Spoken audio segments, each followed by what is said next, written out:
তোমরা সবাই Google ক্লাসরুমটাতে follow করতেছো না? জি স্যার।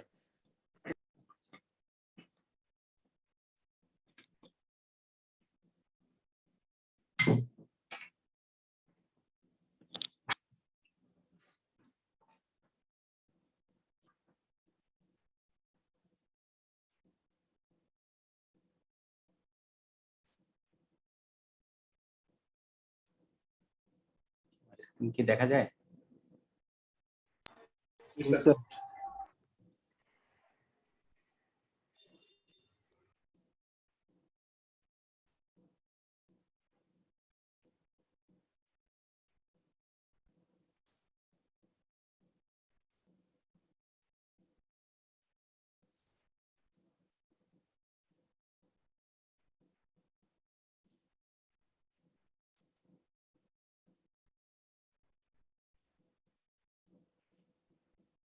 আচ্ছা, দেখা যাচ্ছে স্লাইড? জি স্যার।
ফুল স্ক্রিন কি দেখা যাচ্ছে তোমাদের?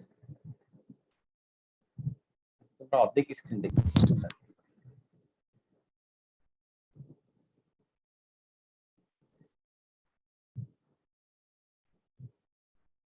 ভাই, তোমরা কি ফুল স্ক্রিন দেখতেছো নাকি হাফ স্ক্রিন দেখা যাচ্ছে? স্যার ফুল স্যার।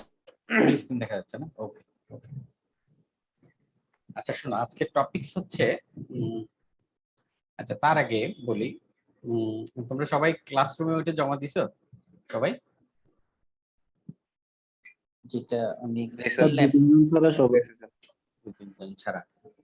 আচ্ছা, যারা দিতে পারো নাই তারা আমাকে মেল করতে পারো ইফ ইউ ওয়ান্ট। হ্যাঁ, আমি দেখে দেব, সমস্যা নাই।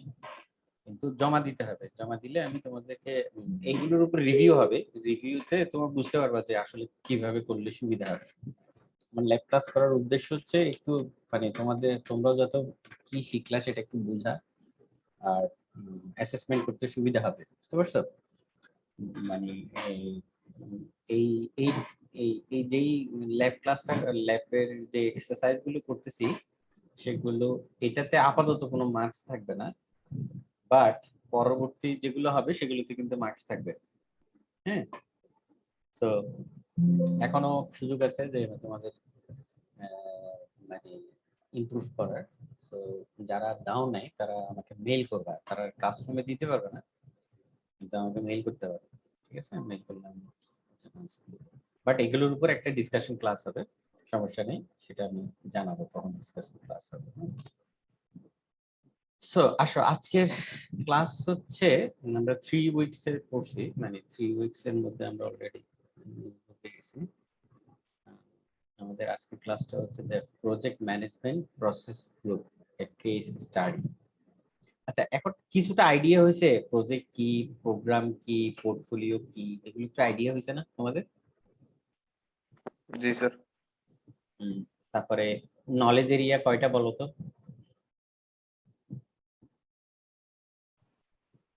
একদম বলো। স্যার 10টা। স্যার 10টা। প্রসেস, প্রসেস কয়টা? 4টা। স্যার 4টা 5টা? স্যার 4টা মনে হয়। আচ্ছা ঠিক আছে, অসুবিধা নেই, পরে এগুলো আস্তে আস্তে মুখস্থ হয়ে যাবে।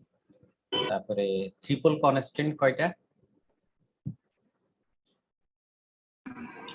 স্যার কোনগুলো? স্কোপ টাইম এটা এক্স্যাক্টলি, হ্যাঁ হ্যাঁ, কয়টা? স্কোপ টাইম কস 3টা। তিনটা। তারপরে এই তো এগুলো একটু একটু মনে রাখবা, এগুলোর উপরেই কোশ্চেন আসবে, বুঝছো? এবং এগুলি দেখবা সারা জীবন এইগুলোই শিখতেছো। মানে এই প্রজেক্ট ম্যানেজমেন্টের এই কোর্সটা করার পরে তোমার সারা জীবনে যেই জায়গায় জব করো না কেন, ইভেন তুমি যদি কোনো একটা কোম্পানি দাও, সেখানেও এই 10টা knowledge area, process group, triple constant, stakeholder management, others যেগুলো আমরা শিখবো, এই জাই, স্ক্রাম, তারপরে প্রিন্স টু, এভরি হয়, মানে মানে আজ থেকে এই কোর্সটা করার পরে মনে রাখবে এই কোর্সটা তোমার সারা জীবন লাগবে। তুমি সফটওয়্যার লাইনে থাকো, তুমি নেটওয়ার্ক লাইনে যাও, তুমি বিজনেস লাইনে যাও, তুমি কোম্পানি দাও, কোম্পানিতে ম্যানেজ করো, তুমি বিদেশে পড়ালেখার জন্য যাও, যেখানে যাও, তোমাকে এইটা, এই কোর্সটা খুবই কাজে দিবে। কারণ তোমার কাজকে, তোমার থিঙ্কিং পাওয়ারটাকে অনেক অর্গানাইজ করবে, যেটা তোমার সবকিছুতেই লাগবে। হ্যাঁ, সো মনোযোগ দিয়ে আমার স্লাইড গুলো পড়লে এবং আমার কথাগুলো শুনলে পারবা। পরীক্ষায় পাশে নিয়ে কোনো চিন্তা করবে না, কারণ আমি কোশ্চেনটা করি হচ্ছে যেগুলো আমি বারবার বলি, মনে রাখবা ক্লাসের মধ্যে যে বিষয়গুলো আমি বারবার বলি ধরে নেবা হচ্ছে ওগুলো পরীক্ষায় আসবে, ঠিক আছে? আর হচ্ছে স্যার এই যে পয়েন্টগুলো স্যার, টপিকগুলো, এগুলা স্যার আমাকে আমার লাইফে যে কোনো জায়গায় যদি জিজ্ঞেস করে, অন্য কিভাবে স্যার জিজ্ঞেস করতে পারে? যেমন মনে করো তুমি উম, একটা মাল্টি ন্যাশনাল কোম্পানিতে ঢুকলাম, ধরে নাও তুমি ইউনিলিভার কোম্পানি আছে না, ইউনিলিভার, জি স্যার। ইউনিলিভার কোম্পানিতে ঢুকলাম অ্যাজ এ ম্যানেজমেন্ট ট্রেনিং, ঢুকলাম। ঢুকার পরেই তোমাকে কোনো একজন প্রজেক্ট ম্যানেজারের আন্ডারে তোমাকে রাখবে। রাখার পরে তোমাকে প্রথমে তাদের বিজনেসটা বুঝাবে। ওই যে মনে আছে আমরা বিজনেস বোঝানোর জন্য একটা স্লাইডে পড়ছি, বিজনেস কিভাবে বুঝতে হয়। হুম, জি স্যার। বুঝাবে। বুঝানোর পর তোমাকে কাজ দিবে, কাজ দেওয়ার পর তোমাকে বলবো যে এই কাজগুলোকে তুমি ডিস্ট্রিবিউশন করো, হয় নিজে করো, যদি তুমি বেশি জুনিয়র থাকো তখন বলবে যে তুমি করো, তখন তুমি নিজে করলা, তখন তুমি আস্তে আস্তে একটু সিনিয়র হলে তখন তোমার আন্ডারে আর 4টা ছেলে দিবে। দেওয়ার পর বলবে যে কি ইউনিলিভার, বলে যে ইউনিলিভার কোম্পানি বলো, তারা বলবে যে কি আমি বাংলাদেশের জন্য একটা স্পেশাল সাবানের প্রজেক্ট আমি আনবো, তুমি সেই প্রজেক্টের টিম লিড, তুমি প্রজেক্ট ম্যানেজার, তুমি এই প্রজেক্টটাকে সাকসেসফুল করার জন্য তোমাকে আমি এই লোক দিব, কস্টিং এটা আমাকে আগামী 6 মাসের ভিতর আমি বাংলাদেশের সকল মানুষ যাতে সেই সাবানটা ইউজ করে, মার্কেটিং স্ট্র্যাটেজি কি হবে, আমার প্রোডাক্ট ডেলিভারি প্ল্যানটা কি, কি কি প্রোডাক্টের জন্য কার সাথে বিদেশে কথা বলতে হবে, কি করতে হবে, লজিস্টিক, তুমি একটা প্ল্যান দাও। প্ল্যান দেওয়ার পরে এই প্ল্যানটা এক্সিকিউশন করার জন্য কি কি স্টেপ লাগবে সেগুলো তুমি আমাকে বলো। এক্সিকিউশন হয়ে গেল, এবার এটাকে মনিটরিং করলাম, মনিটরিং করার পরে প্রজেক্টটা ক্লোজ করলাম। প্রজেক্টটা ক্লোজ করলে হ্যাঁ সাকসেসফুলি প্রজেক্টটা ক্লোজ হলো, আর&ডি প্রজেক্ট শেষ হলো মাত্র। এবার এটা প্রোডাকশনে যাবে। প্রোডাকশনে গেলে এটার চেইন অফ, এটার সাপ্লাই চেইন কি, এটার সাপ্লাই চেইন মেইনটেইন করার জন্য তোমার কি কি ম্যাটেরিয়ালস লাগবে, কিভাবে তুমি তোমার এমপ্লয়ীদেরকে এখানে এনগেজ করবা, সাপ্লাই চেইনে কাদের সাথে কমিউনিকেট করবা, কিভাবে করবে অ্যাজ এ প্রজেক্ট ম্যানেজার হিসেবে। তাহলে দেখা যাচ্ছে কিন্তু সবই কিন্তু এখানের ভিতরেই আছে। বুঝতে পারছো আমার কথাটা? মানে আমি এক ছোট্ট উদাহরণ দিলাম এখানে। হ্যাঁ, এটা সফটওয়্যার কোম্পানিতে লাগবে তো লাগবেই, প্লাস আদার যে অর্গানাইজেশন গুলোতে আমরা জব করি সেখানেও কিন্তু ট্রুলি প্রজেক্ট ম্যানেজমেন্ট লাগে। এবং বড় মাল্টিন্যাশনাল কোম্পানিগুলো করে কি, ম্যানেজমেন্ট ট্রেনিং হিসেবে ঢুকানোর পরে তোমাকে কোনো প্রজেক্ট ম্যানেজমেন্টের উপরে কোর্স করাবে। হ্যাঁ, শুরুতে হয়তো পিএমপি করাবে না, কারণ পিএমপি আর একটু অ্যাডভান্স লেভেলে, ফেজ 2টা আর একটু অ্যাডভান্স লেভেলে। প্রথমে তোমাকে প্রকিউরমেন্ট, কিভাবে প্রকিউরমেন্ট করতে হয় সেটার উপর ট্রেনিং দিবে, কিভাবে কিউএ করতে হয় সেটার উপর ট্রেনিং দিবে, কিভাবে মানে অন্যান্য যেসব জায়গা আছে সেগুলো ট্রেনিং দেবে। তারপরে তোমাকে প্রজেক্ট ম্যানেজমেন্টের উপর ট্রেনিং। আর যদি তোমার ওই রকম বড় কোম্পানি না হয়ে ছোট কোম্পানিতে ঢুকো, তখন তোমাকে বলে দিবে যে আমি তোমাকে টাকা দিলাম, অথবা তোমার নিজের খরচে তুমি এই সার্টিফিকেশন কোর্স গুলো করো এবং আমার কোম্পানির প্রজেক্ট গুলো ম্যানেজ করো। ক্লিয়ার আমার কথা? জি স্যার। এরকম, হ্যাঁ, জিনিসটা কিন্তু এরকম। সুতরাং সফটওয়্যার প্রজেক্ট ম্যানেজমেন্ট শিখতেছো শুধু সফটওয়্যারের কাজে যেমন লাগবে, পাশাপাশি অন্যান্য ম্যানেজমেন্টের কাজেও লাগবে, এটাই মাথায় ধরে নাও। এবং একজন গুড প্রজেক্ট ম্যানেজার যদি হতে পারো, প্রজেক্ট ম্যানেজার হওয়া মানে হচ্ছে তুমি একজন সাকসেসফুল লিডার হওয়া, লিডারশিপ গ্রো করা, ইনোভেশন আনা, একটা ইনোভেটিভ চিন্তা তৈরি হওয়া। একটা মানুষ ম্যানেজ করা পৃথিবীতে সবচেয়ে কঠিন কাজ। আজকে তোমাদেরকে এটা বলে বলে দিলাম, কারণ হচ্ছে কি, পৃথিবীতে সবচেয়ে কঠিন কাজ হচ্ছে তার মানুষকে কন্ট্রোল করা। হ্যাঁ, পশু পাখিকে কন্ট্রোল করা যায়, কারণ তাদেরকে তুমি বিভিন্ন ভাবে ইনফ্লুয়েন্স করতে পারো, কিন্তু মানুষ হচ্ছে পৃথিবীর সবচেয়ে আহ, সৃষ্টিকর্তা বলছে না, আমাদের আল্লাহ বলছে যে মানুষকে আমি শ্রেষ্ঠ জাতি, ঠিক না, মানে পুরা সৃষ্টি জগতের মধ্যে শ্রেষ্ঠ জীব, এবং তাদেরকে বুদ্ধি দেওয়া হয়েছে, মানে তারা থিঙ্কিং করতে পারে। সেই জায়গা থেকে মানুষকে ম্যানেজ করাটা কঠিন। আর প্রজেক্ট ম্যানেজার হওয়া হওয়া হচ্ছে শুধু ম্যাটেরিয়ালস ম্যানেজ করা না, ম্যাটেরিয়ালস অথবা ওই যে কি বলে র মেটেরিয়ালস ম্যানেজ করে না, সে কিন্তু মানুষ ম্যানেজ করে, সে কিন্তু পিপল ম্যানেজ করে, পিপল ওরিয়েন্টেড। সুতরাং it's a very crucial job. এত সহজ না প্রজেক্ট ম্যানেজমেন্টে মানে কাজ করাটা। যদি তুমি এই জিনিসগুলো টুলস এন্ড ট্যাকটিক্স গুলো জানো এবং এগুলো যদি অ্যাপ্লাই করতে পারো, তাহলে তুমি বিকাম গুড প্রজেক্ট ম্যানেজার। ঠিক আছে, আস্তে আস্তে শিখে ফেলবে ইনশাআল্লাহ। আর কোনো কোশ্চেন আছে?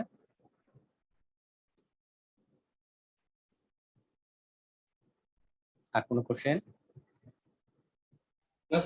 ওকে, আচ্ছা আমি একটু আগাই। হ্যাঁ, আগাই।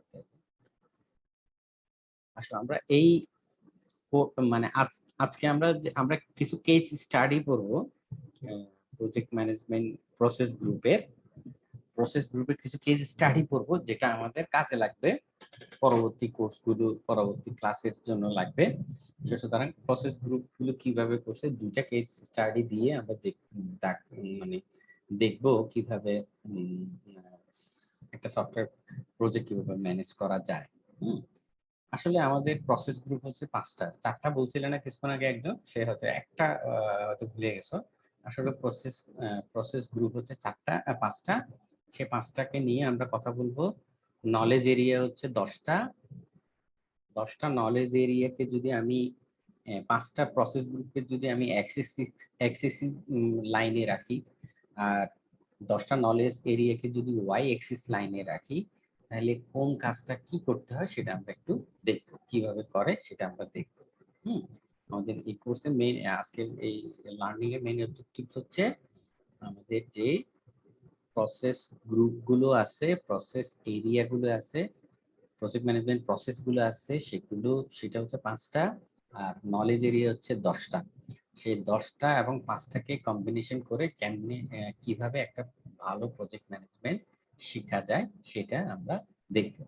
এবং সেই প্রজেক্ট ম্যানেজমেন্টের নলেজ এরিয়ার সাথে এটা কিভাবে ওতপ্রোতভাবে জড়িত সেটাও আমরা এই কোর্স থেকে, আজকের স্লাইড থেকে আমরা দেখব। তাহলে দেখো, প্রসেস গ্রুপ আমরা আগেই শিখে ফেলছি, বলছি কিন্তু আমি গত ক্লাসে এবং এর আগের ক্লাসে অলরেডি বলে ফেলছি। সুতরাং আমি বারবার বলতেছি এই কারণে, যাতে করে তোমাদের মনে থাকে। A process is a series of action directed towards a particular result. Process কেন করা হয়? একটা সিরিজ অফ অ্যাকশন, আসলে কিছু না, series of action particular result পাওয়া যায়। Project management can be view as a number of interlinked process. Project management আর কিছুই না, এই প্রসেসগুলোর একটা ইন্টারলিঙ্ক। কয়টা প্রসেস গ্রুপ আছে আমাদের? 5টা। একটা হচ্ছে ইনিশিয়েশন অথবা ইনিশিয়েশন মানে শুরু করা অথবা স্টার্টিং। দ্বিতীয় হচ্ছে প্ল্যানিং করা। 3 নম্বর হচ্ছে এক্সিকিউটিং। চতুর্থ নম্বর হচ্ছে মনিটরিং কন্ট্রোলিং। পঞ্চম হচ্ছে ক্লোজিং। একটা প্রজেক্টের এই 5টা প্রসেস আছে। এই 5টা প্রসেসে 10টা নলেজ এরিয়ার মধ্যে ফেলে আমরা একটা প্রজেক্ট ম্যানেজ করতে পারি। খুব ক্লিয়ারলি শোনো, আমি বারবার বলতেছি যাতে তোমাদের মাথায় এটা ঢুকে যায়। 5টা প্রসেসকে ফলো করে 10টা নলেজ এরিয়ার ধাপগুলো মেনে চলে একটা প্রজেক্ট কমপ্লিশন করা হয়। প্রজেক্টের শুরু থাকে, এন্ডিং থাকে। Project cannot be never ending. Project কখনো নেভার এন্ডিং হবে না। প্রজেক্টের স্টার্টিং ডেট থাকবে, প্রজেক্টের এন্ড ডেট থাকবে। Project is a temporary endeavour. That means হচ্ছে প্রজেক্ট একটা নির্দিষ্ট সময়ের জন্য হয়। এটা 1 মাসের জন্য হতে পারে, 1 বছরের জন্য হতে পারে, 5 বছরের জন্য হতে পারে, 10 বছরের জন্য হতে পারে। এটা ডিপেন্ডস করে অর্গানাইজেশনের গোল, অর্গানাইজেশনের স্ট্রাকচার, ওয়ার্কিং বিহেভিয়ার উপরে প্রজেক্টের লেন্থ ডিপেন্ড করে। কিন্তু প্রজেক্ট কখনোই নেভার এন্ডিং হতে পারে না। প্রজেক্টের অবশ্যই স্টার্টিং থাকবে, এন্ডিং থাকবে। প্রজেক্টের 5টা প্রসেসের মাধ্যমে একটা প্রজেক্ট মেনটেন করা হয়। একটা হচ্ছে ইনিশিয়ালাইজেশন বা স্টার্টিং, তারপর হচ্ছে প্ল্যানিং করা, একটা প্ল্যানিং ফেজ থাকে, তারপর হচ্ছে এক্সিকিউটিং ফেজ, তারপর হচ্ছে কন্ট্রোল মনিটরিং ফেজ। এর আগের ক্লাসে দেখাইছিলাম কোন ফেজে কোন কাজটা হয়।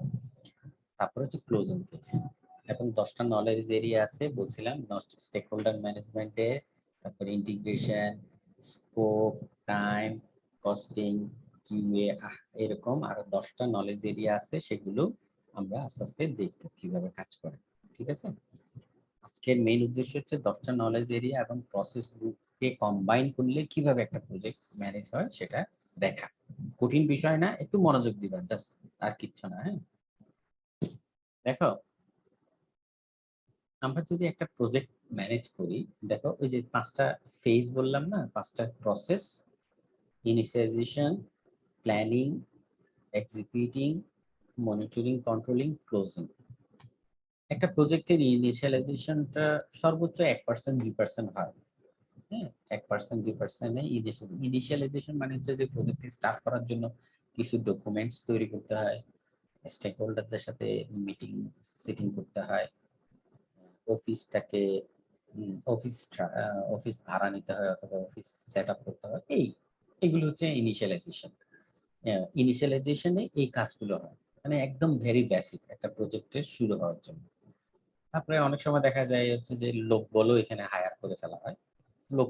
লোকবল হায়ার করাটা এখানেও হয়, আবার এখানে না হওয়াটা ভালো, এটা প্ল্যানিং সেকশনে থাকাটা ভালো। দেখো প্ল্যানিং সেকশনে দেখো কোনো প্রজেক্ট ব্যয় করে 10 থেকে 11%, কোনো প্রজেক্ট ব্যয় করে 21%। দেখো এখানে পাশে আমি একটা বাবল দিয়ে দেখাচ্ছি যে spending more time on planning should pay off in execution. এটা মানে কি বুঝছো? কে বুঝছো বলো তো? স্যার, প্ল্যানিং এ যত বেশি সময় দিয়ে প্ল্যানিং করবে, মানে সেই অতটুকু সময় হচ্ছে আপনার এর চেয়ে বেশি সময় হচ্ছে সেভ হবে এক্সিকিউটিং এর সময়। Very good, very good. Pay off মানে হচ্ছে যেটা তোমাকে মানে কোনো এক জায়গায় তুমি বেশি সময় ব্যয় করলে সেটার একটা আউটপুট পাবা কোনো এক জায়গায়। যেমন পড়ালেখায় যদি বেশি সময় ব্যয় করো রেজাল্ট ভালো হবে, পড়ালেখায় যদি ফাঁকি চুকি করো তাহলে রেজাল্ট ভালো হবে না। জিনিসটা এরকম। মানে তুমি প্ল্যানিং এ যদি সময় ব্যয় করো, অনেকে আছে কি প্ল্যানিং এ সময় ব্যয় করার, ইভেন সফটওয়্যার প্রজেক্ট বলো, যে কোনো প্রজেক্ট বলো, প্ল্যানিং এ সময় ব্যয় করতে চায় খুবই কম। এটা আমাদের বাংলাদেশের একটা মহা সমস্যা। অথচ আমি বাইরের অনেক প্রজেক্টের সাথে জড়িত, বাইরের সফটওয়্যার ডেভেলপমেন্ট টিমের সাথে, তারা প্ল্যানিং এ অনেক সময় ব্যয় করে। টোটাল প্রজেক্টের 25% কখনো কখনো প্ল্যানিং এ সময় ব্যয় করে। অনেক চিন্তা ভাবনা করে একটা কাজ শুরু করার আগে, সিরিজ অফ মিটিং হয়, সিরিজ অফ ব্রেইনস্টর্মিং হয়, সিরিজ অফ ইউনিভার্সিটি হ্যাকাথন হয়, অনেক কিছু হয়। কিন্তু আমাদের বাংলাদেশে একটা প্রজেক্ট পাইছে, ইভেন প্রজেক্ট সেট আপ হওয়ার আগেই বলে কি সফটওয়্যার ডেভেলপার হায়ার করে কোডিং শুরু করে দেয়। যার ফলে হয় কি কোডিং স্ট্রাকচারটা মেসি হয়ে যায় এবং এই প্রজেক্টটা শেষমেশ অনেক ঝামেলা সৃষ্টি হয় যখন এটাকে ডেলিভারি দেওয়া হয়। কারণ ওই যে প্ল্যানিং করা হয়নি, কি করা হবে, কি করলে ভালো হবে, কোন টেকনোলজি চুজ করতে হবে, নোড জেএস ইউজ করবো নাকি আমি ভিউ জেএস ইউজ করবো, নাকি আমি জাভা পিওর জাভাতে যাব নাকি পিএইচপি কোনো ফ্রেমওয়ার্কে যাব, মানে এগুলো চিন্তা না করেই শুরু করে দেওয়া হয়। ডেভেলপারের কাছে চয়েস দিয়ে দেওয়া হয়। ডেভেলপার চিন্তা করে যে আমার তো লারাভেল শেখা হয় নাই, আমি শুরুতে লারাভেলটা একটু শিখে নিই। তো ওকে প্রজেক্টে দেওয়া হয়, সে লার্নিং করতে গিয়ে প্রজেক্টের 12টা বাজে। আমার কথাটা ক্লিয়ার? এগুলো জিনিসগুলো ক্লিয়ার প্ল্যানিং এ থাকতে হবে। তারপরে দেখো execution it's a big time. কখনো কখনো প্রজেক্টের 70%, কখনো কখনো 80% হচ্ছে এক্সিকিউশনে চলে যায়। এক্সিকিউশন টাইমের মধ্যেই কিন্তু মনিটরিংটা যুক্ত। যদিও আমরা মনিটরিংটাকে আলাদা করে দেখাচ্ছি, এই মনিটরিংটা আসলে শুরু হবে হচ্ছে যে কি, যখন প্ল্যানিং থেকেই মনিটরিং এর স্টেজ। আমি এর আগের ক্লাসে একটা গ্রাফ দেখাছিলাম যে মনিটরিং কখন থেকে শুরু করতে হয়, ক্লোজিং কখন থেকে শুরু করতে হয়, এক্সিকিউশন কখন থেকে শুরু করতে হয়, প্ল্যানিং কখন শুরু হয় এবং কখন শেষ হবে। আমাকে বলো, প্ল্যানিং এর এই সময়টা 20% সময় যে ব্যয় করতেছো, সেটা কি ক্লোজিং এর সময় কি প্রয়োজন আছে প্ল্যানিং করার? কেউ কি বলতে পারবা প্ল্যানিং প্রসেসটা কখন শুরু হবে কখন শেষ হবে? স্যার এটা প্ল্যানিং টাইমে ডিসাইড করা যায় তো, মানে একটা ডিসাইড করে রাখতে হয় যে স্যার ক্লোজিং টাইমটা হচ্ছে এরকম হইতে পারে।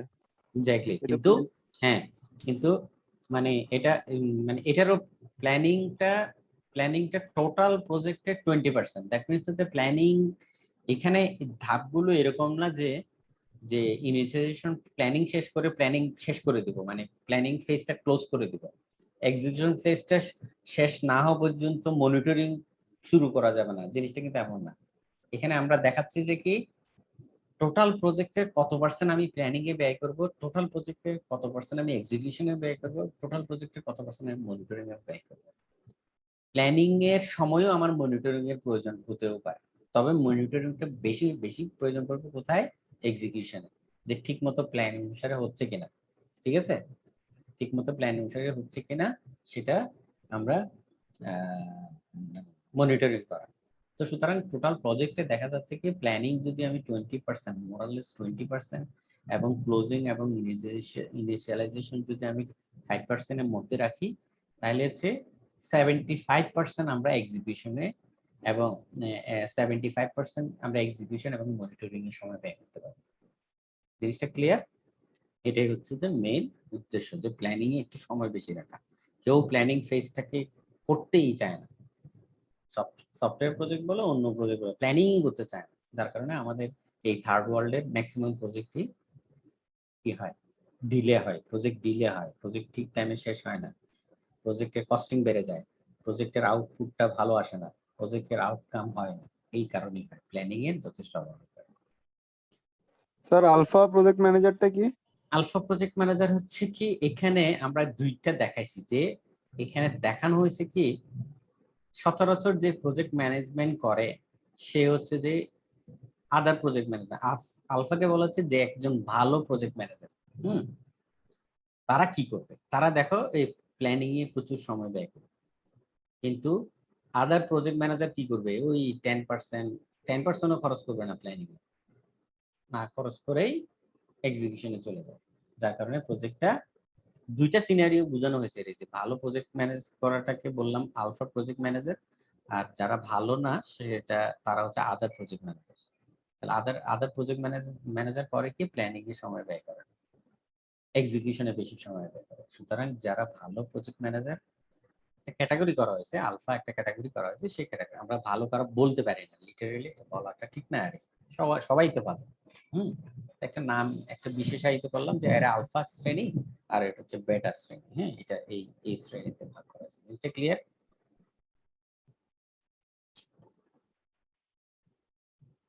ক্লিয়ার জিনিসটা?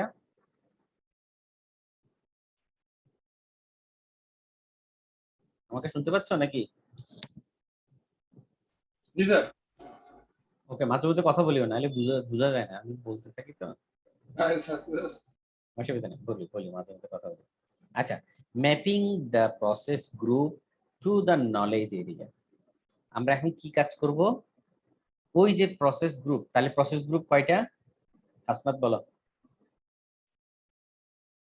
5টা স্যার। 5টা। সাকাওয়াত বলো তো 5টা কি কি? সাকাওয়াত কি আছে নাকি লাইনে আছে?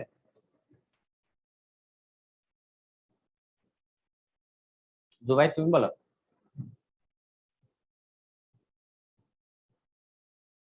স্যার ইনিশিয়ালাইজিং, তারপর স্যার প্ল্যানিং, প্ল্যানিং, তারপর স্যার হচ্ছে গিয়া ওই এক্সিকিউশন, এক্সিকিউট, তারপর হচ্ছে মনিটরিং কন্ট্রোল, হচ্ছে ক্লোজিং। হ্যাঁ তারপর হচ্ছে ক্লোজিং। মনে রাখার জন্য সবচেয়ে উপায় হচ্ছে কি স্টার্ট এন্ড থাকবে, স্টার্ট এবং এন্ড দুইটা তো মৌসর, ঠিক আছে। মাঝখানে কি হ্যাঁ। হবে, একটা প্ল্যানিং করব, আরেকটা হচ্ছে একটা তারপর হচ্ছে এক্সিকিউশন করব, এক্সিকিউশন করব, তারপর কন্ট্রোল করব। কন্ট্রোল করব, শেষ।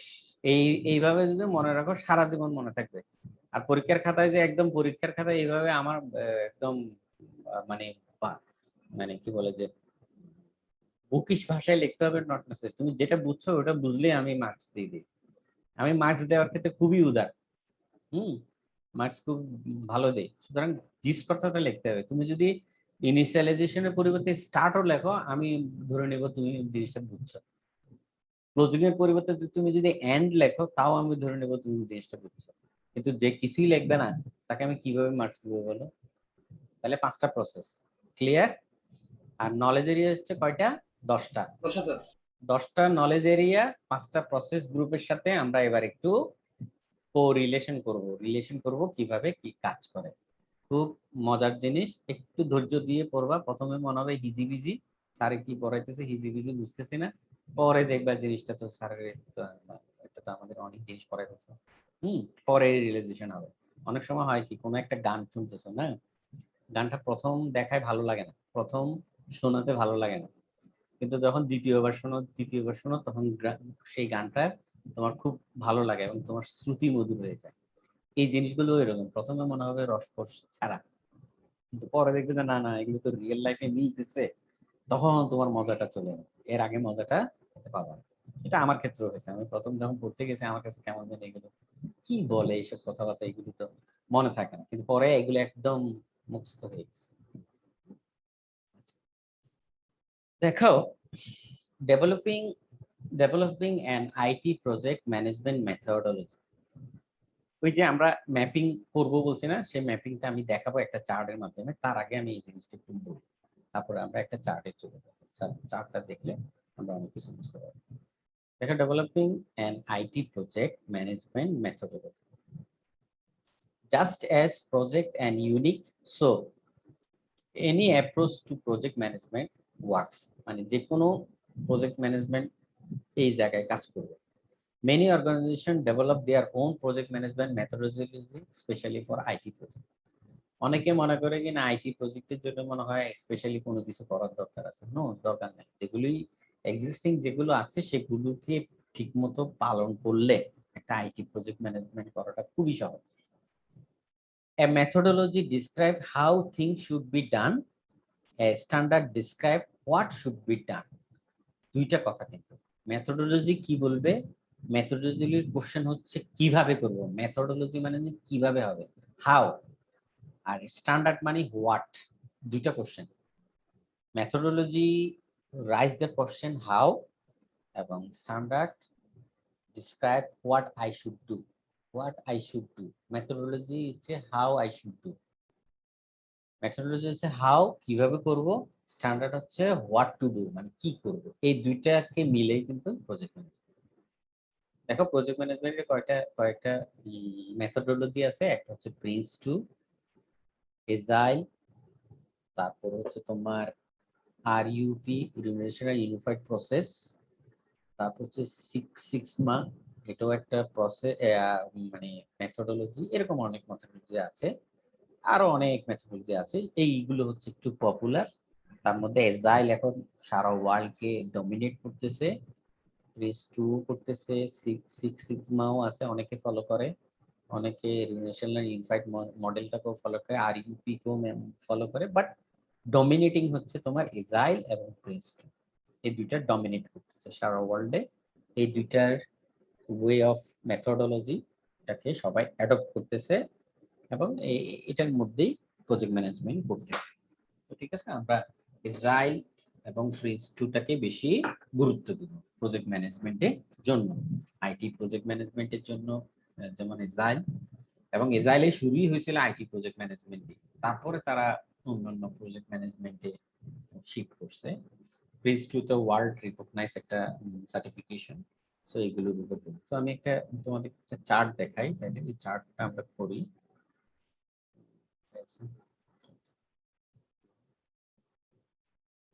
স্ক্রিন কি দেখা যায়? স্যার সবাই দেখতেছো তো? দেখো তাহলে এক্স এক্সিস এবং ওয়াই এক্সিস আমি দুইটা ভাগ করছি। এক্স এক্সিসে কি রাখা হয়েছে দেখো তো, মানে হরিজন্টালি কি রাখা হয়েছে? স্যার গ্রুপগুলো স্যার। প্রসেস গ্রুপগুলো, sir. Initialization, planning, planning, executing, monitoring and executing, monitoring, closing, এটাকে হরিজন্টালি রাখা হয়েছে। আর নলেজ এরিয়াকে রাখা হয়েছে vertically. Project integration, scope, schedule, ঠিক আছে। তারপর হচ্ছে কি cost management, quality, resource, communication, risk, procurement, stakeholder. এই চারটা দেখতে পাচ্ছ সবাই? আমি স্ক্রল করতেছি, একটু ভালো করে সময় দাও, আমি এটাতে একটু সময় দিব, হ্যাঁ, যাতে এটা বুঝতে পারো। দেখো একটা প্রজেক্টের শুরু হবে, শুরুর ফেজে দেখো এই যে শুরুর ফেজের সাথে কার সাথে সম্পর্ক? নলেজ এরিয়ার, ইন্টিগ্রেশন ম্যানেজমেন্টের সাথে সম্পর্ক। এই দুটো ইন্টারসেক্ট করছে এই পয়েন্টে, 4.1 পয়েন্টে। ক্লিয়ার জিনিসটা বুঝছো? স্যার। দেখো ইনিশিয়ালাইজেশনে কিন্তু শিডিউলে কিছু নাই, প্রজেক্ট শিডিউলে কিছু নাই, স্কোপে কিছু নাই, কস্টে কিছু নাই, কোয়ালিটিতে কিছু নাই, রিসোর্সে কিছু নাই, কিন্তু গিয়ে এদিকে স্টেক হোল্ডারে গিয়ে একটু আছে। কেন বলতো? ইনিশিয়ালাইজেশন স্টেক হোল্ডার কেন রাখা হয়েছে বলতো? স্টেক হোল্ডার বাইর করতে হবে না, প্রজেক্টের আসলে স্টেক হোল্ডার কারা কারা, এই প্রজেক্টের ফলে বেনিফিশিয়ারি কারা, কে প্রজেক্ট ম্যানেজার হবে, কে স্পন্সর হবে, কে ইয়া হবে, এগুলো বের করতে হবে না। আর কেউ আর কোনো নলেজ এরিয়াতে ইনিশিয়ালাইজেশন ফেজে কোনো কাজ আছে? নাই। No, sir. এটা কি ভ্যালিড না স্যারে ভুল করাইতেছে কোনোটা বলো? না স্যার, ভ্যালিড স্যার। হ্যাঁ, আমি ভ্যালিড বললে হবে না, তোমাদের দৃষ্টিতে ভ্যালিড হবে কিনা সেটা বলো। হ্যাঁ স্যার, ভ্যালিড স্যার। ভ্যালিড, কারণ ইনিশিয়াল স্টেজে ইন্টিগ্রেশন ম্যানেজমেন্ট হবে, মানে ডেভেলপ প্রজেক্ট চার্টার কি জিনিস আমরা করবো অসুবিধা নাই। পুরা তোমাদের এই কোর্সে আমি এইগুলোকেই পড়াবো কিন্তু, এবং প্র্যাকটিক্যাল নলেজ দিয়ে কিছু কিভাবে ইনিশিয়ালাইজেশন ফেজে কিভাবে কাজ করতে হয়, কিছু ডকুমেন্টেশন আছে কিভাবে ফিল আপ করতে হয়, কস্টিং কিভাবে বের করতে হয়, স্কোপ কিভাবে করতে হয়, শিডিউল কিভাবে করতে হয়, একদম রিয়েল ওয়ার্ল্ড একটা এক্সাম্পল দিয়ে আমরা করবো। কিন্তু তার আগে তো এই জিনিসগুলো মুখস্থ হয়ে যেতে হবে, বুঝতে পারছো? প্রসেস এরিয়া 5টা, নলেজ এরিয়া 10টা, প্রসেস এরিয়া 5টা, নলেজ এরিয়া 10টা, মুখস্থ একদম সবার। একদম আমি যাতে যে কোনো ক্লাসে ধরতে পারি, যে কেউ যেন বলতে পারে যে এই নলেজ এরিয়া কয়টা বলো তো, স্কোপটা কি নলেজ এরিয়ার মধ্যে পড়ে না প্রসেস গ্রুপের মধ্যে পড়ে, বলতে হইতে পারতে হবে। পারবা না? স্যার ইনশাআল্লাহ। হ্যাঁ, মানে Inshallah, ইয়া sir. রাখবা, Inshallah. মানে অনেক বুকের মধ্যে সাহস রাখবা সবসময়। এই সাহসের কারণে আমি আজকে এখানে উঠে আসছি, আর কিচ্ছুর জন্য না। কিন্তু গল্পটা বলি, আচ্ছা সিরিয়াস পড়ালেখা যাওয়ার আগে, সেটা হচ্ছে মানে ইসলামিক ইউনিভার্সিটির পড়ার কারণে অনেক সময় একটু একটু মানে মাইনরিটি কমপ্লেক্সে আমরা ভুগি না অনেক সময়, যে আমরা কিভাবে কম্পিট করব, কিভাবে কি করব, একটু একটু ইয়া লাগে না, যে বুয়েটের ছেলেদের সাথে কিভাবে পারবো, তারপরে আইটি ছেলেদের সাথে, তারপরে ঢাকার নর্থ সাউথ ইউনিভার্সিটি ব্র্যাকের ছেলেরা তো অনেক স্মার্ট, তাদের সাথে কিভাবে পেরোবে, একটু মাইনরিটি কমপ্লেক্সিটি থাকে না সবসময়। চট্টগ্রামের একটা অজপাড়া একটা ছেলে, আর তাও আবার ইসলামিক ইউনিভার্সিটি নামের একটা ইউনিভার্সিটি, প্রাইভেট ইউনিভার্সিটি, তারা আবার কি করবে? এই ধরনের একটা মানে ওই যে মাইনরিটি কমপ্লেক্সে থাকে, এটা আমার মধ্যেও ছিল। কিন্তু আমি যখন জব মার্কেটে আসি, আর যখন আমি নিজেকে আমি প্রুফ করতে শিখছি, আমি কাজ করা শুরু করছি, তখন দেখলাম যে they are very good in English, they are very good in communication, and they have some sort of very good extracurriculum activities, types of things in their mind. They can convince the management very well. তো আমার মধ্যে কি কমটা কি ছিল? আমি ভালো ইংলিশে কথা বলতে পারতাম না, হ্যাঁ। তারপরে আমি ম্যানেজমেন্ট মিটিং এ আমি খুব বেশি কথা বলতাম না, তো একটু চুপচাপ থাকতাম। বাট আমার স্কিলটা ছিল হচ্ছে প্রোগ্রামিং এ অথবা অন্য জায়গায়, যেখানে আমি ওদেরকে সবাইকে একদম ডমিনেট করতে পারতাম। আস্তে আস্তে দেখলাম কি, মানে আমি তো নিজেকে বিল্ড করতে পারি, আমি ইংলিশটাকে একটু জোর দেই, আমি একটু ভালো করে ইংলিশ স্পিকিং করি, একটু ইংলিশের যেসব আর্টিকেল গুলো আছে অথবা ইংলিশ স্পিকিং করার জন্য যা যা লাগে সেগুলো একটু করি। নিজেকে প্রুফ করার জন্য নিজেকে বিল্ড করা শুরু করলাম। এরপরে দেখলাম এটা তো আমার বেশ কাজে লাগে, এবং কারণ হচ্ছে আমার টেকনিক্যাল স্কিলও আছে, আমার এদিকে আমি এদের এই যে কমিউনিকেশন স্কিল, যেটা আমার অনেকগুলো একটু দুর্বলতা আছে, সেগুলো কিভাবে ওভারকাম করা যায়। ওরা যে খুব বেশি ভালো ইংলিশ বলে তা না, বাট গোছায় বলতে হয়। হ্যাঁ, গ্রামাটিক্যাল অনেক ভুল ছিল, আমারও এখনো আছে, এখনো ইংলিশ নেটিভ ইংলিশ যারা বলে তাদের থেকে আমাদের ইংলিশ অনেক খারাপ। তো সেই জায়গা থেকে কিন্তু অ্যাটলিস্ট শ্রুতি মধুর হতে হবে ইংলিশটা, তো সেটা প্র্যাকটিস করা শুরু করলাম। তারপরে দেখা গেল যে একসময় বুয়েটের ছেলেরা আমার টিম মেম্বার হিসেবে, সফটওয়্যার ইঞ্জিনিয়ার হিসেবে কাজ করতেছে, নর্থ সাউথের ছেলেরা কাজ করতেছে, তারপরে ব্র্যাকের ছেলেরা কাজ করতেছে। আই ফিল প্রাউড, কারণ আমি কোত্থেকে উঠে আসছি, আমি ইসলামিক ইউনিভার্সিটি, তখন ইসলামিক ইউনিভার্সিটির নামই জানতো না, 2004-5 সালের কথা বলতেছি, 4 সালে, 5 সালে, 6 সালে। There is a university in Chittagong, they have no idea. তারা ইসলামিক ইউনিভার্সিটি বুঝাইতে হচ্ছে যে চট্টগ্রাম ইউনিভার্সিটিকে, হ্যাঁ, চট্টগ্রাম ইউনিভার্সিটিকে বুঝাইতে হচ্ছে ইসলামিক ইউনিভার্সিটি। ওই সময়টা কিন্তু ফাইট করে চলে আসছে। এখন আমাকে এখানে ইন্ডাস্ট্রিতে চিনে না অনেক, এমন লোক কম আছে। সফটওয়্যার কোম্পানি যারা গভর্নমেন্টের সাথে কাজ করে, সফটওয়্যার কোম্পানি যারা গভর্নমেন্টের সাথে কাজ করে না, তারা আমাকে চিনবে না। যারা গভর্নমেন্টের সাথে কাজ করে তারা অনেকেই আমাকে চেনে, অনেকেই টপ ম্যানেজমেন্টের সবাই আমাকে চেনে, কারণ আমি গভর্নমেন্টের যে প্রাইম মিনিস্টার অফিসে কাজ করি, আমি আইসিটি মন্ত্রণালয়ে কাজ করি, আমি planning division consultant, ICT division প্রজেক্টের কনসালটেন্ট।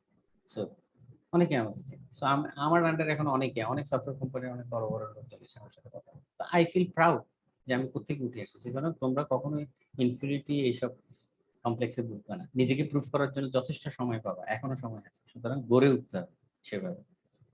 আমি একদম যে খুব বাংলাদেশে কি আহামরি কিছু করে ফেলছে না, আমার তো অনেক অনেক আছে, ভালো পজিশনে আছে, বাহিরে আছে, অনেকে ভালো করতেছে, বাট যেই ক্ষেত্রে তুমি থাকবে না কেন সেখানে যাতে তুমি পাইনি এবং সেখানে যাতে তুমি যাই হোক, একটা গল্প বললাম। এখন আসো এই জায়গায়, তাহলে ইনিশিয়াল স্টেজে দুইজন নলেজ এরিয়া কয়টা কাজ করবে ইনিশিয়াল ফেজে বলো? একটা হচ্ছে যে ডেভেলপ প্রজেক্ট চার্টার, আর একটা হচ্ছে যে স্টেক হোল্ডার। প্রসেস গ্রুপে ইনিশিয়াল প্রসেসে দুইটা নলেজ এরিয়া ইনভলভ, একটা হচ্ছে ইন্টিগ্রেশন ম্যানেজমেন্ট আর একটা হচ্ছে কি স্টেক হোল্ডার ম্যানেজমেন্ট। ঠিক আছে, ক্লিয়ার? এবার আসো ইনিশিয়াল ফেজে এটা ছিল। প্ল্যানিং ফেজে দেখো কতগুলো, প্ল্যানিং ফেজে দেখো ইন্টিগ্রেশন ম্যানেজমেন্টও কাজ করবে, কারণ এই আচ্ছা প্রজেক্ট চার্টার কি, ডেভেলপ প্রজেক্ট চার্টার কি জিনিস কেউ কোনো ধারণা আছে? না থাকলে আমি দ্রুত বলি, মনে হয় কারোর ধারণা নেই।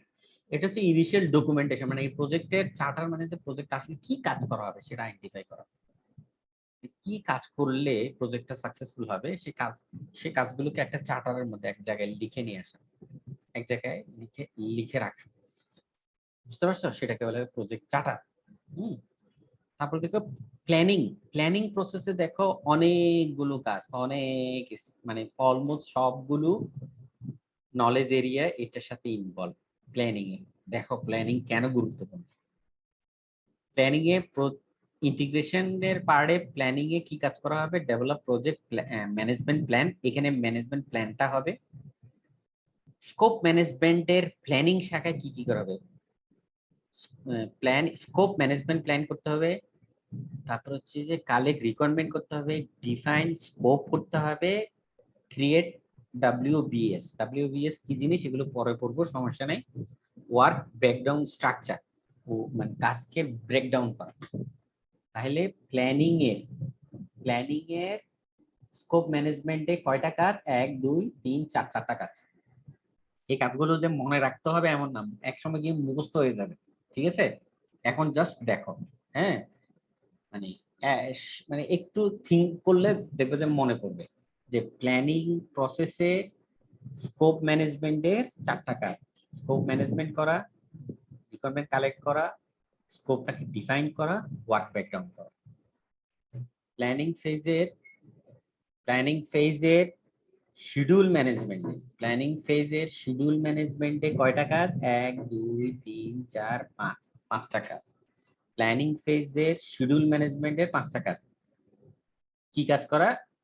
শিডিউল ম্যানেজমেন্ট প্ল্যান তৈরি করা, ডিফাইন অ্যাক্টিভিটি। এখানে যে স্কোপ গুলো আমি ডিফাইন করছি, এখানে প্রত্যেকটা স্কোপের এগেইনস্টে অ্যাক্টিভিটি গুলো ডিফাইন করা।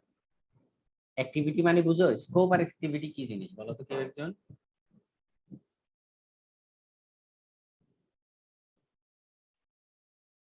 বলতে পারবা? জুবাইর বলো। স্যার স্কোপ হচ্ছে গিয়ে ধরেন লাইক যে যে চান্সেস গুলো আছে, আর অ্যাক্টিভিটিস হচ্ছে স্যার ওইটার এগেইনস্টে আমি যে যে কাজগুলো করব, এক্স্যাক্টলি। মানে ফিক্স করলাম যেগুলো। স্কোপ মানে হচ্ছে যে কাজগুলো বড় থাকে, হাই লেভেলে যে কাজগুলো আমাকে করতে হবে, ঠিক আছে?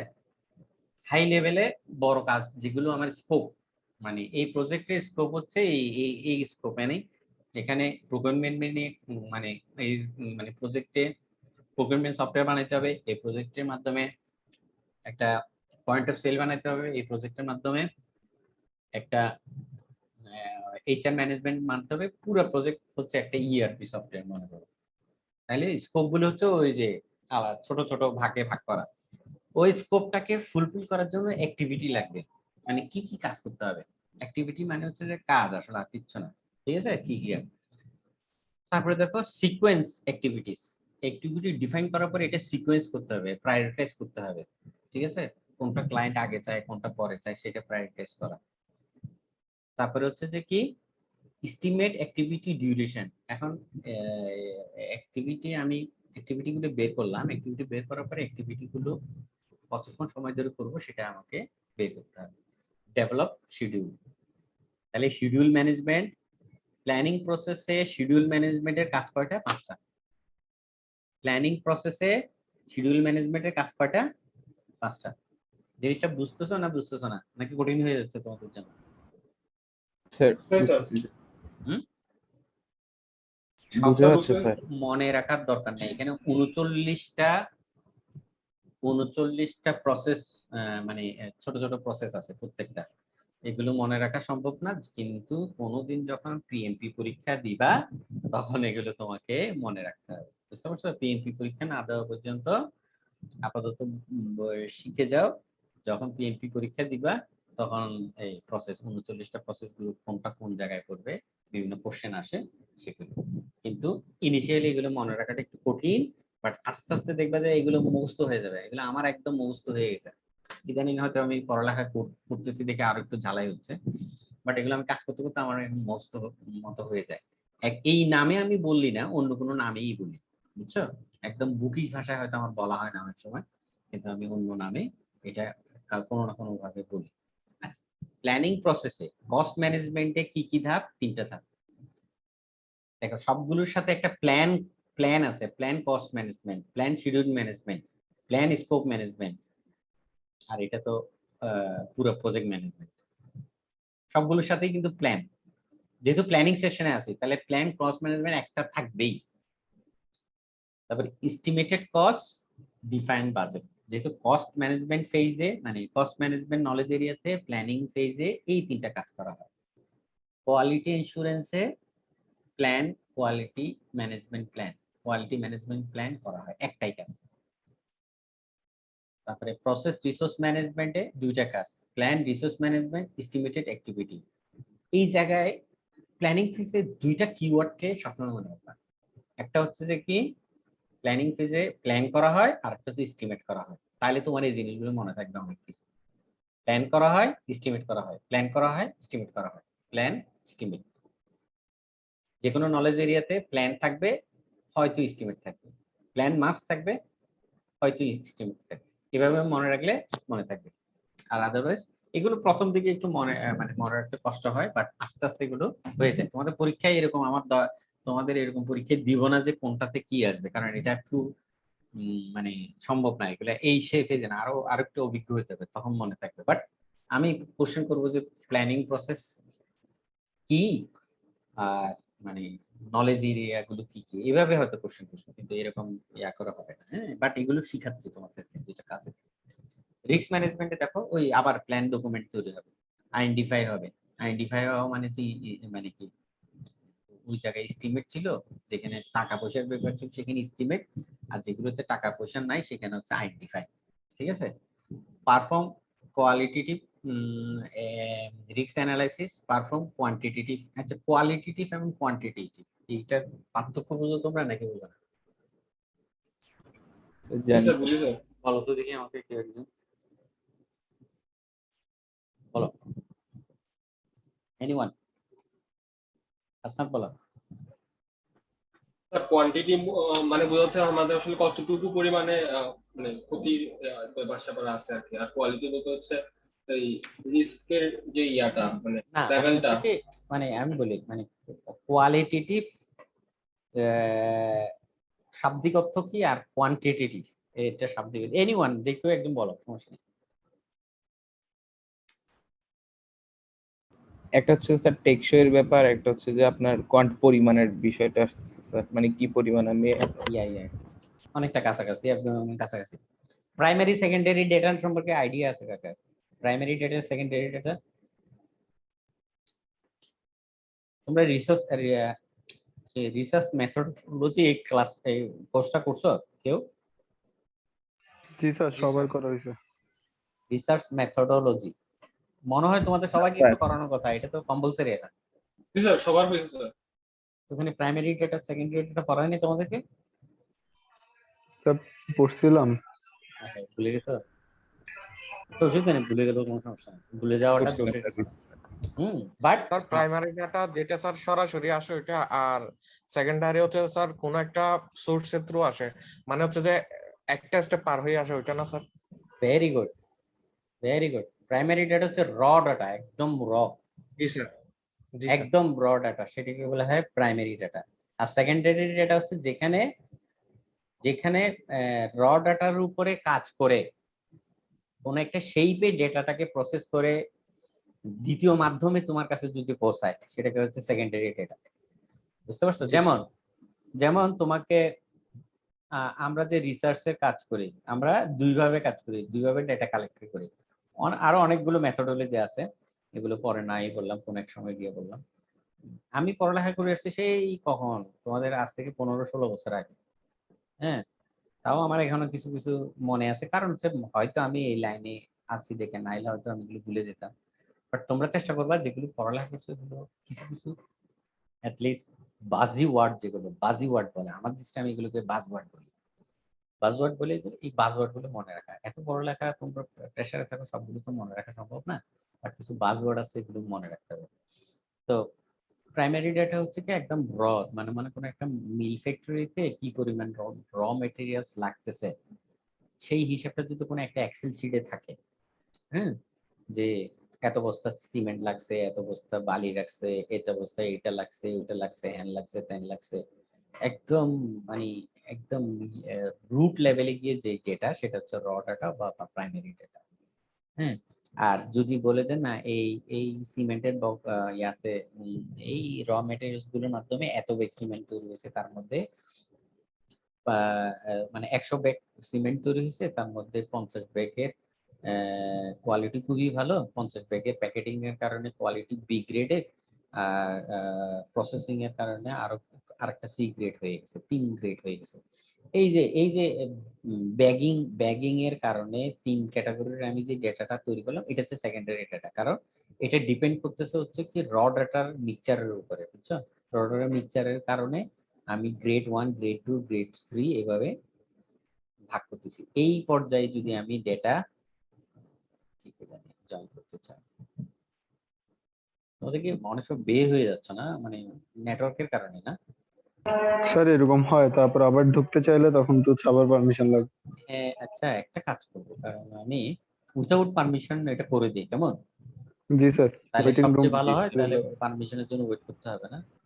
সমস্যা হচ্ছে কি এই ক্লাসের লিংকটা অনেকের কাছে দেয়া, হ্যাঁ, তো যার কারণে হয় কি আমি দেখছি কি আমি এর আগে যখন ক্লাস করাই অন্য ক্লাসের স্টুডেন্টরা ঢুকে বসে থাকে, হ্যাঁ, তো একটু ঝামেলা হয়।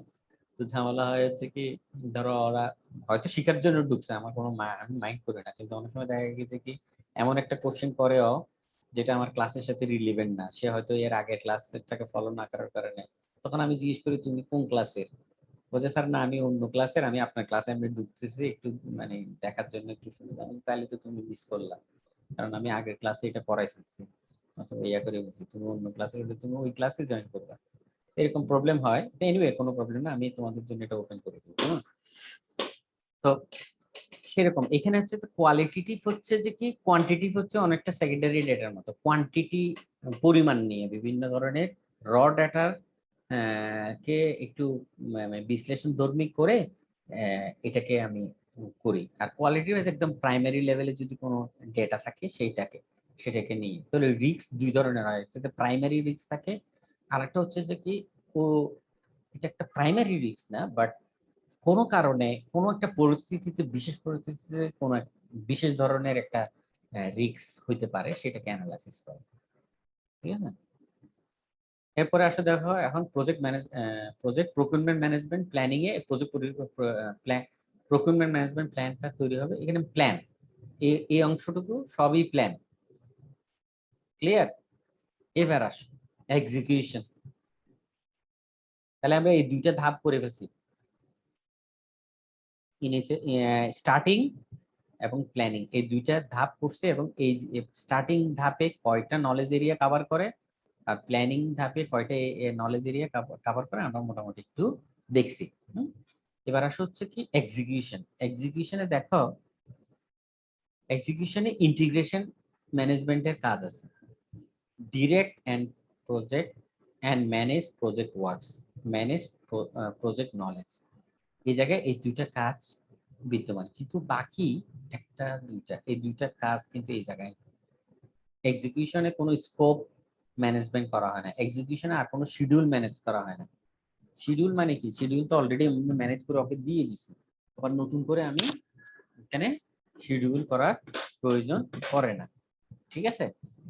আমি তো এখানে ডিফাইন করে দিয়ে দিছি, এখন তো শুধু এক্সিকিউট হবে। এক্সিকিউটের সময় যদি আমি আবার শিডিউল ম্যানেজ করি তাহলে তো শিডিউল ব্রেক হয়ে যাবে। আবার যদি স্কোপ মানে আমি এক্সিকিউশন ফেজে চলে গেছি, এখন যদি আবার নতুন করে কোনো একটা স্কোপ বের হয়ে যায় কাজে, তাহলে তো আমার কাজের সমস্যা হবে, ঠিক না, কাজের সমস্যা হবে। কস্ট কি এখানে ইনভলভ থাকার দরকার আছে? কস্ট তো আমি অ্যানালাইসিস করে ফেলছি অলরেডি, এস্টিমেটেড কস্ট করে ফেলছি। এখানে হচ্ছে খরচ করা, খরচগুলো কন্ট্রোল করা, এটা কন্ট্রোলে চলে গেছে সেজন্য। কিন্তু এই জায়গায় নতুন করে কোনো কস্ট ঢুকানো, আবার নতুন করে কস্ট এস্টিমেট করা, তাহলে প্রজেক্টের জন্য ভালো হবে না, ঠিক আছে। এক্সিকিউশন ফেজে স্কোপ, শিডিউল, কস্ট, এই তিনটা জিনিস থাকে না, তিনটা না কয়টা, হ্যাঁ 1 2 3, এই তিনটা জিনিস থাকে না, আর বাকিগুলো থাকে। এক্সিকিউশনে এই তিনটা জিনিস থাকে না, স্কোপ, শিডিউল এবং কস্ট, কিন্তু কোয়ালিটি ম্যানেজমেন্ট থাকে। যখন আমরা প্রজেক্টটাকে এক্সিকিউশনে যাই, টাইম টু টাইম এটাকে কোয়ালিটি ম্যানেজ করতে হয়, কোয়ালিটি ঠিক আছে কিনা সেটা চেক করতে হয়, রিসোর্স অ্যালোকেশন করতে হয়। এক্সিকিউশনের সময় রিসোর্স, কিছু নতুন রিসোর্স ঢুকাইতে হয়, কোনো রিসোর্স চলে যায়, জব ছেড়ে চলে যায়, জবে ঢুকে, এই কাজটা এখানে হয়। হ্যাঁ, একজন ডেভেলপার চলে যায়, আবার একজন ডেভেলপার ঢুকে, এই কাজটা সেজন্য রিসোর্স ম্যানেজমেন্ট এখানে কাজ করে। কমিউনিকেশনও কাজ করতে হয়, কারণ হচ্ছে যে যখন এক্সিকিউশন ফেজে আমাকে টাইম টু টাইম ক্লায়েন্টের সাথে কথা বলতে হয় যে আমার কাজটা চলতেছে, এই ফেজে আছে, এই কাজ চলতেছে, সুতরাং আপনাকে ওয়ারিড হওয়ার কিছু নেই, আপনাকে কিছু কিছু স্যাম্পল দেখাবো, এই যে স্যাম্পল দেখাচ্ছি, ভালো ভালো হয়েছে কিনা, আর কোনো জায়গায় কোনো গ্যাপ আছে কিনা, সেজন্য কমিউনিকেশন করতে হয়। রিস্কটা তখন ইমপ্লিমেন্ট করতে হয়, এখানে যে রিস্ক প্ল্যান করছো সেটার রিস্কটা এখানে ইমপ্লিমেন্ট করতে হয়, রেসপন্স করতে হয়। যে রিস্কগুলো তোমার আইডেন্টিফাই করছো আগে থেকেই এবং প্ল্যান করছো যে কিভাবে রিস্ক ম্যানেজমেন্ট মিটিগেশন করবা, সেখানে এখানে এক্সিকিউশন করবে, এই জায়গায় এক্সিকিউশন হবে। প্রকিউরমেন্টও এক্সিকিউশনের সাথে বিভিন্ন প্রকিউরমেন্ট থাকে। তোমার সিমেন্ট লাগলে, সিমেন্ট বানাইতে গেলে তো তোমার ওই যে ক্লিংকার যে ইয়াগুলো আছে সেগুলো লাগবে, বালি লাগবে, এটা লাগবে, মানে বিভিন্ন সেই প্রকিউরমেন্ট গুলো তোমাকে করতে হবে, সেই প্রকিউরমেন্ট করতে হবে। সুতরাং এক্সিকিউশনে কন্ডাক্ট করা মানে প্রকিউরমেন্ট প্রসেসটা চালানো, মানে কন্ডাক্ট করে প্রকিউরমেন্টটা নিয়ে আসা।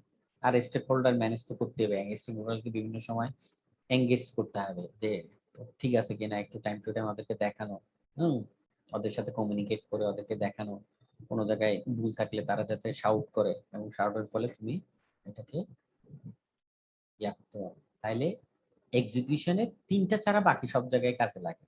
প্ল্যানিং এ সব নলেজ এরিয়া কভার করে প্ল্যানিং এ, এক্সিকিউশনে 3টাতে কভার করে না, বাকিগুলোতে কভার করে। ঠিক আছে?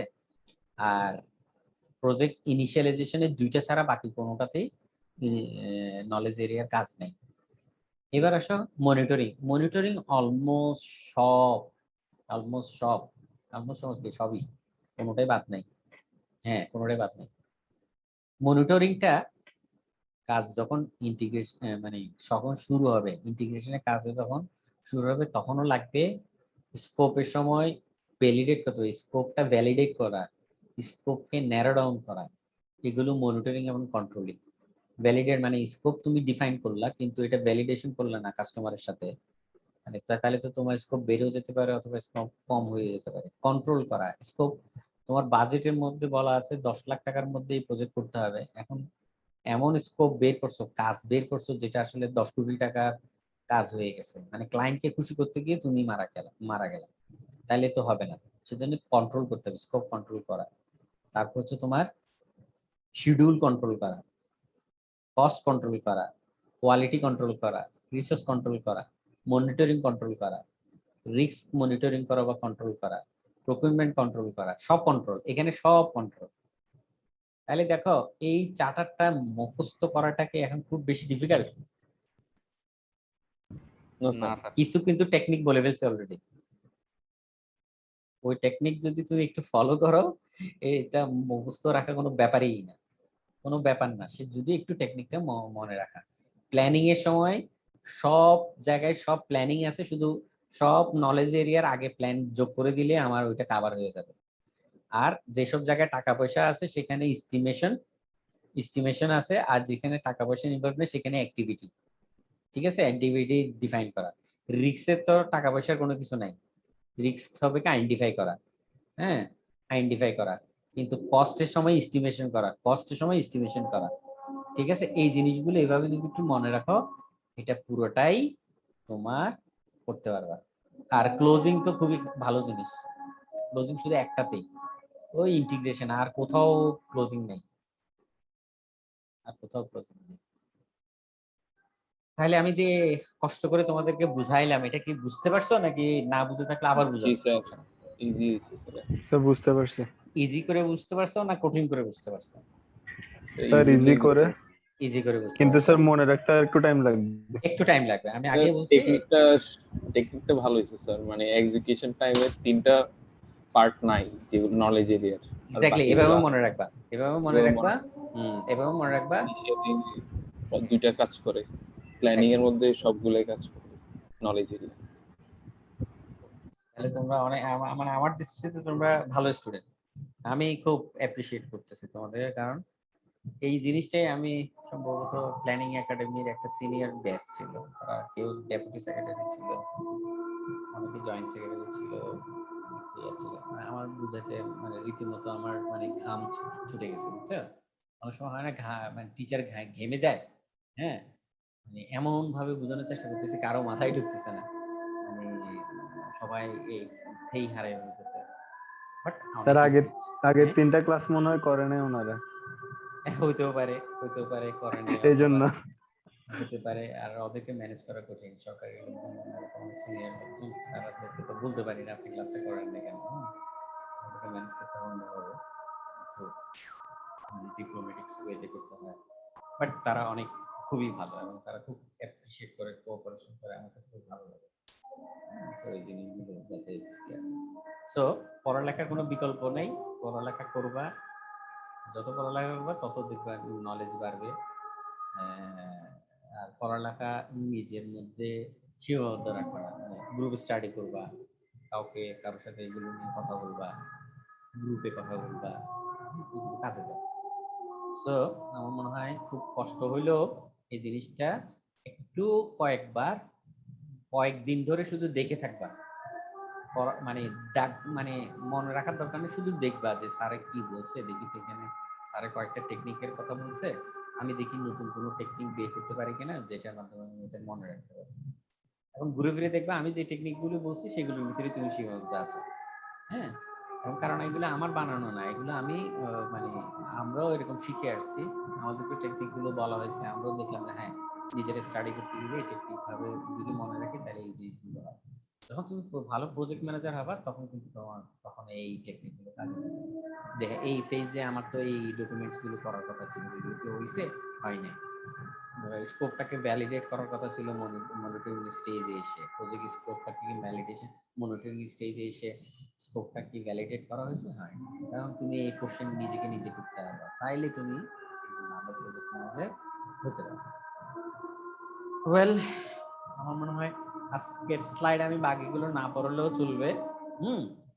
কারণ এটা ভালো করে বোঝা মানে হচ্ছে যে কি আমার পুরা কোর্সের 50 থেকে 60% তোমরা বুঝে যাও।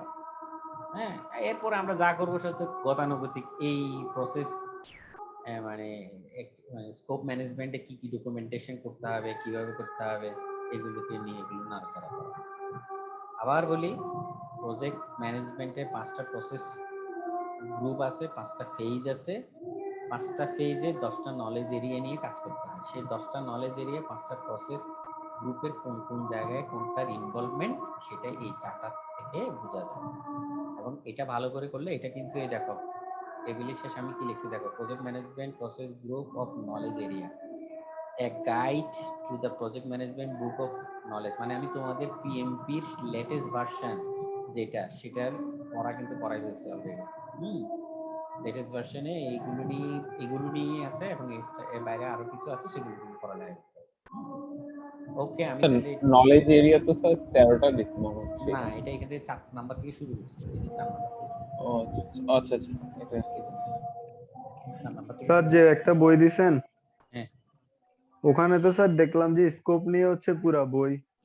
হ্যাঁ আছে, স্কোপ নিয়ে 10টা অনেক। নলেজ, না না স্যার, মানে 10টা নলেজ এরিয়া নিয়ে হচ্ছে পুরা বই। হ্যাঁ, প্রত্যেকটা নলেজ এরিয়া একটা একটা চ্যাপ্টার। প্রত্যেকটা নলেজ এরিয়া এক একটা চ্যাপ্টার, প্রত্যেকটা নলেজ এরিয়া।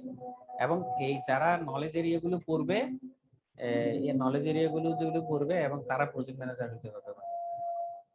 এবং ওই বইটা ওয়ার্ল্ড এর মধ্যে সবচেয়ে, এটা একজন অস্ট্রেলিয়ান একজন প্রফেসর এটা লেখা, উনি আমেরিকাতে অনেকগুলো ইন্ডাস্ট্রিতে কাজ করার পরে তারপর ইউনিভার্সিটির প্রফেসর ছিলেন, আমেরিকাতে ছিলেন, অস্ট্রেলিয়াতে এখন পড়াচ্ছেন, এবং ওনার এই বইটা খুবই ফেমাস, এবং উনি এটা অনেকেই ফলো করে। এবং আমরা উনি নিজেও তো স্যার পিএমপি সার্টিফাইড, হচ্ছে ওনার নামের পরে দেখলাম যে হচ্ছে পিএমপি। হ্যাঁ, উনি নিজেও পিএমপি সার্টিফাইড, এবং উনি প্রিজ2 সার্টিফাইড। ওনার একটা গ্রুপ আছে, সেই গ্রুপের সাথে আমি জড়িত, বাট ওখানে আমার খুব একটা ঢুকা হয় না, কারণ হচ্ছে ব্যস্ততার কারণে। ওনার অনেকগুলো গ্রুপ আছে, তো গ্রুপের সাথে ওখানে ওরা অনেক ডিসকাশন করে, প্রচুর ডিসকাশন করে, এবং এই মানে উনি অনেক কন্ট্রিবিউশন করে এইসব লাইনে, এবং পিএমপির কন্ট্রিবিউশন টিমের সাথে ওনারা কাজ করে। সুতরাং এই বইটা যদি পড়ো, এখন হয়তো একটু মানে সময় কম থাকবে দেখে হয়তো পড়বা না, পড়তে হয়তো ভালো লাগবে না, কিন্তু পরবর্তীতে এই বইটা কাজে দিবে। এটা যেটা লেটেস্ট ভার্সন সেটা আমার কাছে এখনো পৌঁছায়নি, আমি পৌঁছাইলে ক্লাসরুমে দিয়ে দিব, কেমন? এটার একটা লেটেস্ট ভার্সন বের হয়েছে। স্যার এইসব জিনিসপত্র নিয়ে স্যার কতটুকু নলেজ বা কতটুকু এক্সপিরিয়েন্স থাকলে নিজেকে অন্তত কিছু জানছি বলে বলা যায়? এখন আমাকে বলো, এই কোর্স আমরা গত 3টা ক্লাস, আজকে সহ 3টা না 4টা ক্লাস করতেছি, তো তোমার এই কোর্সটা শুরু হওয়ার আগে তোমার প্রজেক্ট সম্পর্কে কি ধারণা ছিল বলো তো, তুমি বলো। স্যার মডেল গুলো ছাড়া স্যার ম্যানেজমেন্ট সম্পর্কে আর কিছুই বুঝতাম না। কিছুই বুঝতে না, কিন্তু অ্যাটলিস্ট এখন তো বুঝতেছো যে আসলে প্রজেক্ট ম্যানেজমেন্ট হচ্ছে একটা শিখার জিনিস, ঠিক না? এখন কি কিছুটা ধারণা হচ্ছে? একটা মানে গোছানো একটা দেখতেছি আর কি। আমি আগে জানতাম ব্যাপারগুলো, আইডিয়া পাইতাম, কিন্তু এর গোছানো পাইতাম না আর কি। এক্স্যাক্টলি, তাহলে তোমার এখন মনে হচ্ছে আরো অনেক কিছু জানার বাকি, কিছুই অনেক জানা কিছু যায়নি। জানার বাকি, অনেক কিছু জানার বাকি। ইভেন আমি এখনো শিখি, নিজেকে এখন মনে করি কি জানো, আমি মনে হয় সফটওয়্যার ডেভেলপমেন্টের এখনো মনে হয় 10% শিখতে পারছি কিনা, আমার কাছে আই হ্যাভ ডাউট। আমার অনেক সময় মনে হয়, কারণ আমি অনেক অনেক সফটওয়্যার ইঞ্জিনিয়ারের সাথে অনলাইনে কথা বলি অথবা প্রজেক্ট ম্যানেজারদের সাথে কথা বলি, সলিউশন আর্কিটেক্টদের সাথে কথা বলি। তাদের সাথে যখন আমি ভিউ ইন্টারাকশন করতে যাই, ওদের নলেজ এবং আমার নলেজ আমি তখন বুঝতে পারি। তারা নিজেরাই স্বীকার করে, তারা যখন স্বীকার করে যে আমাকে অনেকে স্যাম নামে চিনে সারা ওয়ার্ল্ডে, যাদের সাথে স্যাম হারুন নামে চিনে না, স্যাম আমার নামের সামনে এসএম থাকার কারণে ওটা ওদের জন্য ক্যাচি ওয়ার্ড, ওরা স্যাম নামে চিনে। ওরা আমাকে ওরাই বলে যে ওরা ওরা ওখানকার এত জ্ঞানী জ্ঞানী লোক, তারা বলে যে কি আমরা তো এখনো 20% শিখি নাই প্রজেক্ট ম্যানেজমেন্টে। তখন আমি নিজেকে বলি ওরা যদি 20% হয় তাহলে তো আমি মনে হয় 1% শিখি নাই। হ্যাঁ, তো সুতরাং শিখার কোনো শেষ নাই কিন্তু। এবং যা শিখতেছো এটা তোমার কাজে দিবে, এটাই আমি তোমাকে বলে দিলাম, এটাই তোমার কাজে দিবে। যা শিখতেছো, যত অল্প শিখতেছো, এই প্রজেক্ট ম্যানেজমেন্ট কোর্সের পরে যদি অ্যাটলিস্ট তোমরা বলতে পারো যে প্রজেক্ট কি জিনিস, প্রজেক্টের কয়টা নলেজ এরিয়া আছে, প্রজেক্টের কয়টা প্রসেস আছে, বিজনেস কি জিনিস, পোর্টফোলিও কি জিনিস, কিভাবে স্টেক হোল্ডার ম্যানেজ করতে হয়, কিভাবে কস্টিং বের করতে হয়, কিভাবে শিডিউল ম্যানেজ করতে হয়, কিভাবে গ্যাপ অ্যানালাইসিস করতে হয়, এই কয়েকটা কিওয়ার্ড যদি তোমরা এই এই আমার এই কোর্সের থেকে শিখতে পারো, তাহলে আমি বলে দিচ্ছি that is enough for you, that is enough for you for now. যে কোনো জায়গায় গিয়ে তুমি ডমিনেট করতে হবে, যে কোনো জায়গায় তোমাকে ম্যানেজমেন্ট তোমাকে উপরে তুলে নিয়ে আসতে বাধ্য। কারণ তোমার for the first day, if you prove yourself that you know how to manage your team and how to work with a good team, then the project তোমার যে অথরিটি তারা তোমাকে রিকগনাইজ করবে এবং সে তোমাকে উপরের দিকে তুলে নিয়ে আসতে বাধ্য। কারণ তুমি এই যে জিনিসগুলো জানো, হ্যাঁ, তোমাকে আরেকজন তো জানে না। জিনিসটা তোমাকে ক্লিয়ারলি বুঝাতে পারছি?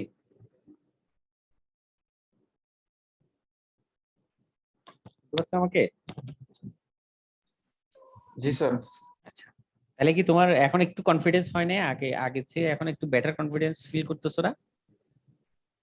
জি স্যার। হ্যাঁ, এই কনফিডেন্সটা আস্তে আস্তে একদম মানে আরো একটু ইয়া করতে হবে, আরো এটাকে নার্সিং করতে হবে। যত নার্সিং করবা ততই কনফিডেন্সটাকে আরো গ্রো করবে। না আমাকে তো স্যাররা এইগুলো শিখেছে, আমি এর চেয়ে বাইরে আর কিছু শেখার চেষ্টা করি। ইভেন আমার কাছে আরো অনেক অ্যাডভান্স লেভেলের অনেক কিছু আছে যেগুলো আমি তোমাদেরকে এখন শিখাইলে তোমার মাথা খারাপ হয়ে যাবে।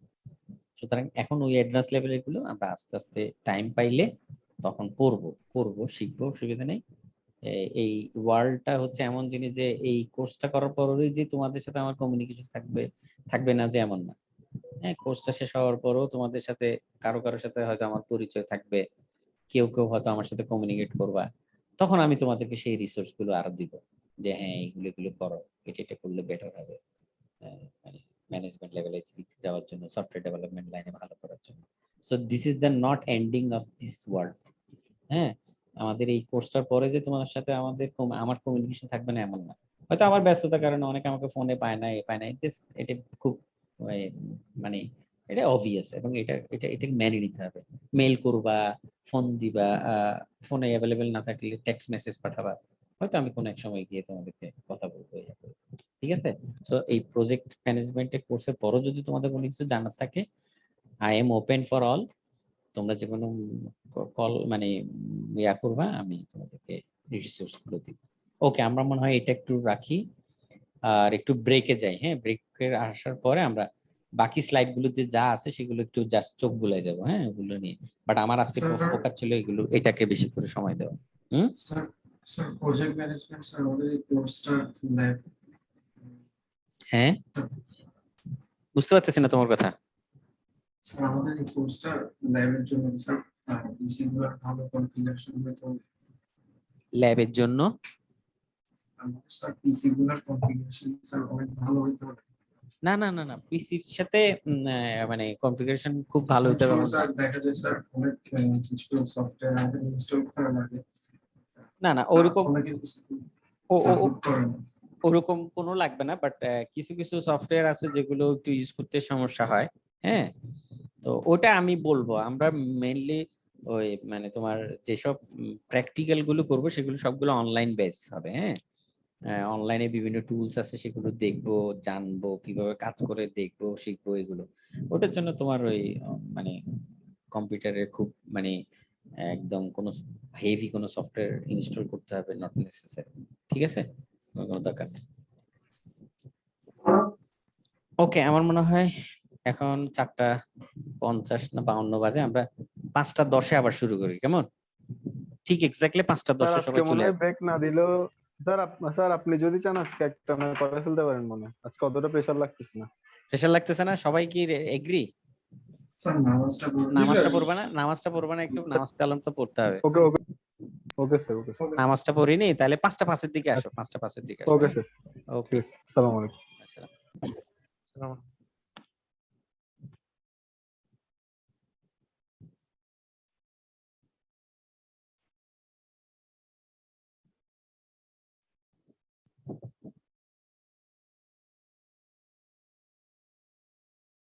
আমার স্ক্রিনটা কি দেখা যাচ্ছে? জি স্যার, যাচ্ছে স্যার।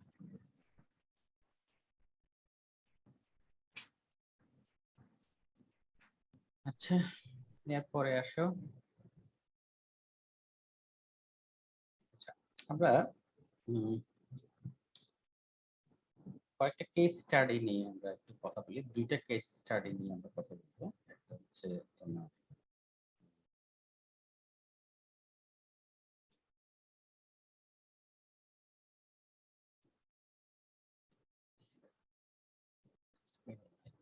ওকে, সো এখন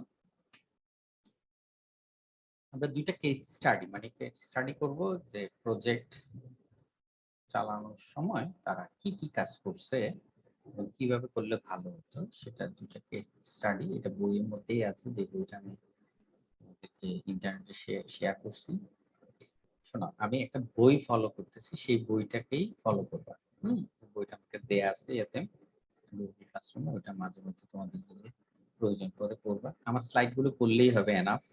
বইতে আরো ডিটেলস আছে, তো যদি মনে করে যে না আর একটু ভালো জানতে চাই, তাহলে বইটা ফলো করতে পারো। আর যারা দেখো যে না স্লাইডটাই পছন্দ করতেছো, তারা স্লাইড। আমি যেটা বিলিভ করি সেটা হচ্ছে যে কোনো একজন টিচারের একটা বই ফলো করা উচিত। কারণ হচ্ছে কি, বিভিন্ন বই থেকে এনে বিভিন্নভাবে পড়ানো, একটা টপিক এই বইয়ের আর একটা টপিক ওই বইয়ের, এইভাবে করে পড়ালে হয় কি এটা খিচুড়ি মার্কা পড়ালেখা হয়। কিন্তু একটা বই ফলো করতে হবে, বইয়ের কন্টেন্ট বইয়ের চেয়ে যদি ভালো কোথাও জায়গায় থাকে সেটাকে নিয়ে সেটা পড়ালে ভালো। আমি করছি কি বিভিন্ন সময় বিভিন্ন স্লাইডে ওই বইয়ে হয়তো ওই লেখাটা আছে, কিন্তু এই লেখাটা আর খুব বেটার অন্য কোনো জায়গায় আছে, সেটা আমি এখানে নিয়ে আসছি, কিন্তু বইটাকে ফলো করা আছে। আচ্ছা, যাই হোক, ওই বইয়ের মধ্যে দেখা 2টা কেস স্টাডি আছে। একটা JWD, একটা কনসাল্টিং ফার্ম, তারা প্রজেক্ট ম্যানেজমেন্টের উপর 2টা মেয়াদে আছে, ওদের কেস স্টাডি দেওয়া আছে। সেই কেস স্টাডিটা আমরা একটু দেখবো এবং কিভাবে কাজ করতেছে দেখি। দেখো, প্রথম কেস স্টাডিটা ছিল প্রিডিক্টিভ অ্যাপ্রোচ। প্রিডিক্টিভ অ্যাপ্রোচ আমরা 5টা অ্যাপ্রোচের কথা পড়ছিলাম না, মনে আছে কারো? প্রিডিক্টিভ, অ্যাডাপটিভ, তারপরে ইনক্রিমেন্টাল, তারপরে হাইব্রিড। হয়তো মনে নেই তোমাদের, একটু আমার পুরনো স্লাইড গুলো দেখলেই।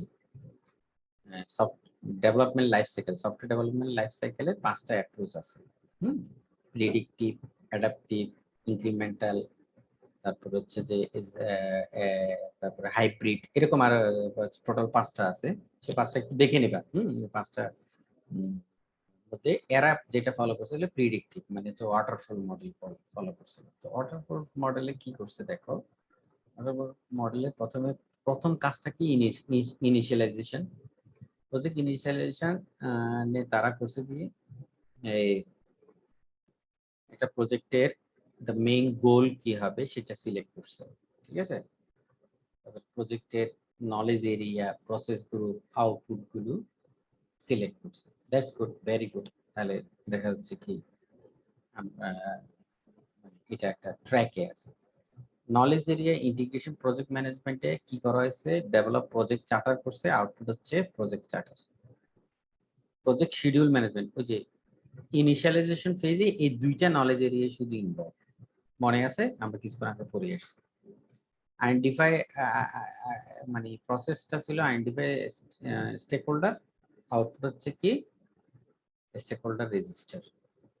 তাহলে নলেজ হচ্ছে দুইটা, এটা হচ্ছে প্রসেস, আউটপুট হচ্ছে এই দুইটা আউটপুট। হ্যাঁ ঠিক আছে, ভেরি গুড, এটা করা হয়েছে। স্টেক হোল্ডার রেজিস্টারে কি কি ছিল দেখো। স্টেক হোল্ডার রেজিস্টার মানে হচ্ছে স্টেক হোল্ডার কারা, মানে একটা প্রজেক্টের স্টেক হোল্ডার হচ্ছে তারাই যারা প্রজেক্টটার সাথে কোনো না কোনো ভাবে ইনভলভ হবে, যাদের কাছে এটাকে হ্যান্ড ওভার করতে হবে, অথবা এটার বেনিফিশিয়ারি, এই প্রজেক্টের বেনিফিশিয়ারি, তারা হচ্ছে গিয়ে স্টেক হোল্ডার বলা হয়। তাহলে স্টেক হোল্ডার দেখো, একটা স্টেক হোল্ডার একটা রেজিস্টার খাতা বানানো হচ্ছে, সেখানে তাদের সবার নাম লিখে রাখছে। এটা কোন ফেজে করছে বলতো? ইনিশিয়াল ফেজে এই কাজটা করা হয়েছে এবং এটাকে নোট ডাউন করে কোনো একটা রেকর্ডের মধ্যে রেকর্ড বন্দি করা হয়েছে। কি করা হয়েছে দেখো, সবার নাম, তারপরে সে কি ইন্টারনাল না এক্সটার্নাল, তার রোলটা কি, তার কন্ট্যাক্ট নাম্বার কি অথবা কন্ট্যাক্ট ইনফরমেশন, ইমেল অ্যাড্রেস, সেটা এক জায়গায় লিখে রাখছে, যাতে করে প্রজেক্ট চলাকালীন সময়ে টাইম টু টাইম কমিউনিকেশন করার জন্য সেখান থেকে নিয়ে তাদের সাথে কথা বলে। সুতরাং প্রজেক্টের ইনিশিয়াল স্টেজে প্রজেক্ট চার্টারটা তৈরি করা হয় এবং স্টেক হোল্ডার রেজিস্টার তৈরি করা হয়। স্টেক হোল্ডার কারা কারা স্টেক হোল্ডার সেটা আইডেন্টিফাই করা হয় এবং সেটাকে লিপিবদ্ধ করা হয়।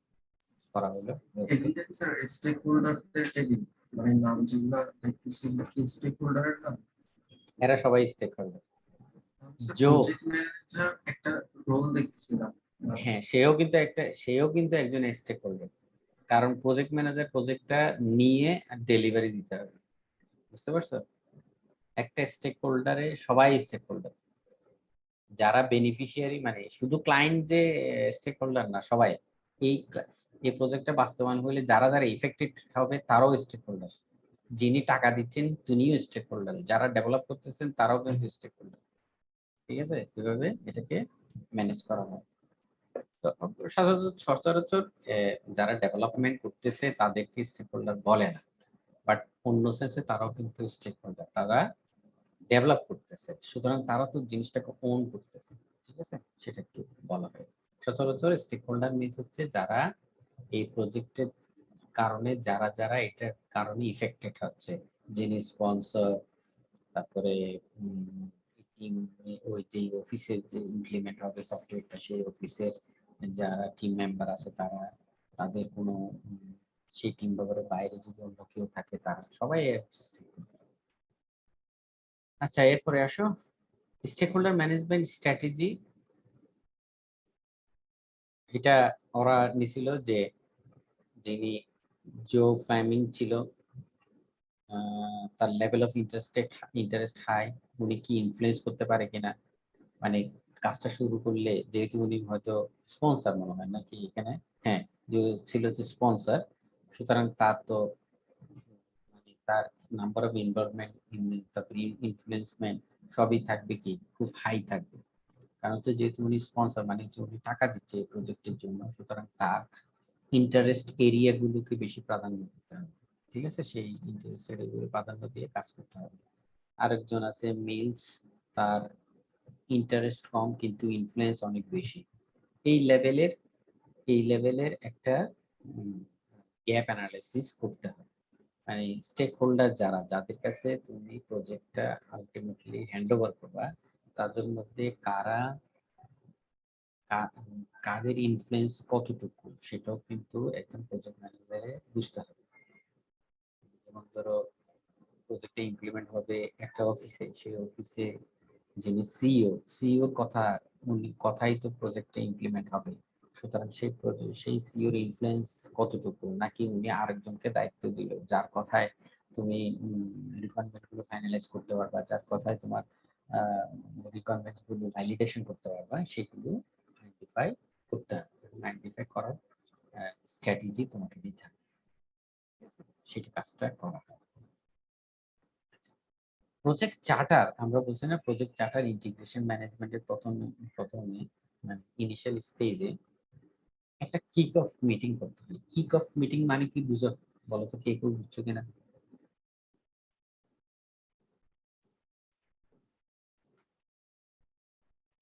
কে বুঝছো কিক অফ মানে কি? ফুটবল খেলায় কিক অফ হয় না? বলো কি একজন? স্যার হুম, কিক অফ মানে হচ্ছে স্টার্ট করা। মানে আমরা ফুটবল খেলায় যখন রেফারি যখন বাঁশি বাজায় তখন বলটাতে যিনি প্রথম টাচ করে এটাকে কিক অফ বলে। ঠিক আছে, মানে টাচ করে বলটাকে দিয়ে তো শুরু করে, ঠিক না? শুরু করে, সেটাকে বলা হয় কিক অফ। সেজন্য কোন একটা প্রজেক্ট শুরু হওয়ার সময় একটা কিক অফ মিটিং করাটা খুবই দরকার। হ্যাঁ, কিক অফ মিটিংটা স্টেক হোল্ডারদের সাথে করে তাদের স্টেক হোল্ডারদের সিগনেচার নিয়ে তাদের যা যা করার প্রয়োজন একটা মিটিং করে সেটাকে শুরু করতে হয়। এবং টাইম টু টাইম ভবিষ্যতে কি কি করতে হবে, প্রজেক্টের গোল কি হবে এবং ফিউচার প্ল্যানিং গুলো কি কি, সেগুলো কিক অফ মিটিং এ কি করতে হবে, তোমার আলোচনা করতে হবে। এবং এরপরে number of series of meetings এবং আমাদের নলেজ এরিয়া যে আরো 10টা আছে সেই 10টা এরিয়াতে যে যে জায়গায় তাদের সাথে কাজ করা দরকার সেগুলো সেখানে ফলো করতে হবে। ফলো করলে তারপরে হচ্ছে কি তোমার এই প্রজেক্টটা সাকসেসফুল হবে। তাহলে কিক অফ মিটিং করতে হবে। আজকে একটা নতুন ওয়ার্ড শিখলে সেটা হচ্ছে কিক অফ মিটিং। একটা প্রজেক্টের শুরুতেই একটা কিক অফ মিটিং করতে হবে। কিক অফ মিটিং করা মানে এটাকে আমরা আমরা অনেক সময় আইস ব্রেকিং মিটিং বলি। আইস ব্রেকিং, আইস ব্রেকিং মানে বুঝো? মানে বরফ গলানো। বরফ গলানো মানে হচ্ছে দুইটা আননোন টিম একসাথে বসে এক জায়গায় বসে একে অপরকে জানাকে আইস ব্রেকিং সেশন বলা হয়। মানে সে ফর এক্সাম্পল আমার হঠাৎ করে তোমার যদি আমার সাথে দেখা হয় কেউ একজন, প্রথম মিটিংটা হবে কিন্তু আইস ব্রেকিং মিটিং। মানে হাই হ্যালো করবা, কেউ ইতস্ত করবা, তোমাদের কেউ একজন খুব ইতস্ত করবা, স্যারকে কি কোশ্চেন করবো, কি বললে স্যার খুশি হবে, কোনটা স্যার পছন্দ করে, কোন কথাটা বললে স্যার খুব খুশি হয়। এই যে মাইন্ড রিডিং করা সেটাকে হচ্ছে আইস ব্রেকিং সেশন বলে অথবা কিক অফ মিটিং বলে। মানে এই প্রথম সেশন হচ্ছে কি উভয় পরস্পর পরস্পরকে জানা, আদারওয়াইজ কাজ করবে কি হবে, নাইলে তো টিম ওয়ার্ক হবে না, আর নাইলে তো প্রজেক্ট সাকসেসফুল হবে না। জিনিসটা ক্লিয়ার এখন? জি স্যার। তো এরপরে আসো একটা একটা কিক অফ মিটিং এর কি কি এজেন্ডা থাকলে ভালো হয়। এই চারটা তোমাদের আমি পূরণ করতে দিব, আর একটু নতুন ওয়েতে দিব, এটা একটু পুরানো। আর আমি দিব যে কি একটা কোশ্চেন দিব যে ধরো তুমি একটা প্রজেক্টে প্রজেক্ট ম্যানেজার, তোমাকে ফর দ্য ফার্স্ট টাইম ওই প্রজেক্টকে ইমপ্লিমেন্টেশন করার জন্য সেই অফিসে গেলে একটা কিক অফ মিটিং করতে হবে। সেই কিক অফ মিটিং এর অবজেক্টিভ কি, এজেন্ডা কি, অ্যাকশন গুলো কি কি, তুমি এগুলো একটু লিস্ট ডাউন করে একটা রিপোর্ট জমা দেবে। তখন তোমাকে একটু চিন্তা ভাবনা করে এটা একটু লিখতে হবে। কি কি থাকতে পারে পসিবল সেটা আমি তোমাদেরকে বলতেছি, সেটা একটু দেখো। একটা কিক অফ মিটিং এর উপরে হেডিং মিটিং যা যা আছে সেগুলো সব দিবা। তারপর প্রজেক্টের নাম, মিটিং এর অবজেক্টিভ কি সেটা লিখতে হবে। কি কি বিষয় নিয়ে সেই মিটিং এ আলোচনা করবা সেই এজেন্ডা গুলো যদি তোমরা না জানো তাহলে একটা মিটিং কখনো সাকসেসফুল হয় না, এবং মিটিংটা অনেকটা মানে একটা গল্প গুজব করা ছাড়া অথবা স্ট্রাকচারলেস একটা মিটিং হয়ে যায়। এটাতে যে ডিসকাশন গুলো হয় সেগুলো খুব একটা ফলপ্রসূ। সুতরাং একটা এজেন্ডা থাকতে হবে এবং সেই এজেন্ডার এগেইনস্টে কি কি অ্যাকশন আইটেম গুলো পাওয়া গেছে, কাকে অ্যাসাইন করা হয়েছে, কখন শেষ হবে সেটার একটা লিস্ট আউট করতে হবে। ঠিক আছে, এবং এটা পরবর্তী মিটিং এ একটা ডেট নিয়ে আসা হয়। না হলে হবে কি পরবর্তী মিটিং এর ডেট না হলে পর সবাইকে পসিবল ডেট, অনেক সময় হয় কি যে মানে অ্যাকচুয়াল ডেটে মিটিং কল করা সম্ভব হয় না, সেক্ষেত্রে হচ্ছে পসিবল যে ডেটটা হবে সেই ডেটে যাতে মিটিংটা হবে সেটা। তাহলে একটা কিক অফ মিটিং এ মোরাললেস এই জিনিসগুলো থাকাটা প্রয়োজন। প্রজেক্টের নাম, মিটিং অবজেক্টিভ কি হচ্ছে, get the project of to an effective start by introducing key stakeholders, reviewing project goals and discussing future planning. এই অবজেক্টিভ নিয়ে তুমি মিটিংটাকে কল করলা। এজেন্ডা গুলো কি কি দেখাও, introduction of attendance, review of the project background, review of the project related documents, কি কি ডকুমেন্টস আছে সেগুলো দেখা, discussion on project organization structure, discussion on project scope, time and cost goal, discussion on other important topics, list of action items from meeting. এই action item গুলো এখানে লিখলাম। Next এটা একটা কিক অফ মিটিং এ মোরালেস এই জিনিসগুলো থাকে। এখন তোমাকে যদি আমি একটা ডকুমেন্টেশন বানাইতে বলি, তাহলে এটার উপর আইডিয়া করে একটা ডকুমেন্টেশন তৈরি করবা এবং সেই ডকুমেন্টেশনটাতে একটা গল্প বলবো, সেই গল্পের উপর বেস করে একটা প্রজেক্টের নাম বলবো, সেই প্রজেক্টের অবজেক্টিভ হচ্ছে এটা, সেটার মিটিং এর অবজেক্টিভ কি হতে পারে, এজেন্ডা গুলো কি হতে পারে, তোমাকে আস্তে আস্তে লিখতে জানতে শিখতে হবে। ঠিক আছে? কিভাবে আস্তে আস্তে হয়ে যাবে ইনশাআল্লাহ, ভয়ের কিছু নাই, আস্তে আস্তে হয়ে যাবে। ডকুমেন্টেশন তৈরি করা কিভাবে করতে হয় সেটা আস্তে আস্তে হয়ে যাবে। আচ্ছা, এরপরে আসো প্রজেক্ট প্ল্যানিং। আমরা ইনিশিয়ালাইজেশন মিটিং কিক অফ করে ফেললাম, এরপর কি স্টেজ? এরপরে স্টেজ কি বলতো? Project planning. Project planning. Project planning করবা। প্রজেক্ট প্ল্যানিং এ এসে করতে হবে কি, the main purpose of the planning is to guide execution, মানে ওই যে কেস স্টাডি নিয়ে আমরা কথা বলতেছি, তারা লিখছে every knowledge area include project information, key output including in the JWD project includes, মানে ওই প্রজেক্টের কেস স্টাডি যেটা করতেছি তারা করছিল কি, টিম কন্ডাক্ট করছে, প্রজেক্ট স্কোপ স্টেটমেন্ট লিখছে, ওয়ার্ক ব্যাকগ্রাউন্ড করছে, প্রজেক্ট শিডিউল করছে, গ্যাং চার্ট বানাইছে, অল ডিপেন্ডেন্সি করছে এবং লিস্ট প্রায়োরিটি রিস্ক ম্যানেজমেন্ট করছে। এই কাজগুলো তারা ইনিশিয়াল স্টেজে, প্ল্যানিং স্টেজে তারা এই কাজগুলো করছে। করার পরে দেখা গেল কি তারা একটা গ্যাং চার্ট, এই গ্যাং চার্ট মানে বুঝো কোন কাজটা কতদিন ধরে চলবে সেটা একটা চার্টের মাধ্যমে রিপ্রেজেন্ট করে। এই যে আমাদের ইনিশিয়াল স্টেজটা তারা এপ্রিল 15 থেকে শুরু করে ইলেকট্রিক শেষের আগ পর্যন্ত এটা করছে প্ল্যানিং। এরপরে শুরু করছে এটা প্রায় মে মাসের অর্ধেক সময় পর্যন্ত সময় ব্যয় করছে, কিন্তু ইন দ্য মিনটাইম তারা এক্সিকিউশনে চলে গেছে। দ্যাটস নট গুড, দ্যাট মানে শুরুতে এক্সিকিউশন শুরু করাটা একটু ভালো না। আমাদের দৃষ্টিতে এক্সিকিউশনটা আর একটু পরে শুরু করতে পারবে। এখানে এটা ওরা করছে, হয়তো ওদের প্রজেক্টের কাজের জন্য আবার সুবিধা হয়েছে। তো তারপরে সার্ভে করছে, ইউজার ইনপুট নিছে, internet site content, template tools এগুলো কালেক্ট করছে, আর্টিকেল কালেক্ট করছে, লিংক কালেক্ট করছে, আস্ক দ্য এক্সপার্টদের সাথে ওপেনিং শেয়ার করছে। এই যে বিভিন্ন টাইমে তারা করছে, এগুলো ইমপ্লিমেন্টেশন ফেজে করছে, মানে এক্সিকিউশন ফেজ। তারপর তোমার তারপরে ইন্টারনেট সাইট ডিজাইন করছে, কনস্ট্রাকশন, সাইট প্রমোশন করছে, রোল আউট গেছে, প্রজেক্ট বেনিফিট মেজারমেন্ট করছে, মনিটর কন্ট্রোলিং এ এসে তারা বেনিফিট করছে। এরকম অনেকগুলো কাজ তারা করছে। স্যার গ্যান্ট চার্টের মধ্যে কি একটা প্রজেক্টের কোর ফিচারগুলো থাকতে পারবে? একটা গ্যাং চার্টে ওই যে আমাদের যে নলেজ এরিয়ার গুলো কি, প্রথম মোটা দাগে থাকবে প্রসেস গ্রুপগুলো, initialization, planning, execution, control, closing, control, monitoring and closing. এই পাঁচটা এক পাশে থাকবে। প্রত্যেকটা ইনিশিয়ালাইজেশনের ভিতরে আমাদের দুইটা নলেজ এরিয়া কভার করে সেটা লেখা থাকতে হবে। প্ল্যানিং এ 10টা নলেজ এরিয়া ইনভলভ, সেটা থাকতে হবে। তারপরে এক্সিকিউশনে 3টা বাদে বাকিগুলো থাকে সেটা লিখতে হবে। কন্ট্রোলিং এ সবই থাকে, মনিটরিং কন্ট্রোল সব সেটাই লিখতে হবে। ক্লোজিং এ একটা থাকে সেটা লিখতে হবে। সেগুলো সাবহেডে লিখতে হবে, সাবহেডে লিখতে হবে। জিনিসটা বুঝছো? এটা গ্যাং চার্ট বানাইলে আমরা তখন আরো তোমাদের জন্য সুবিধা হবে। আজকে জাস্ট এখানে দেখাচ্ছি, হ্যাঁ, তখন একটু সুবিধা হবে। তারপরে দেখো list of prioritise risk.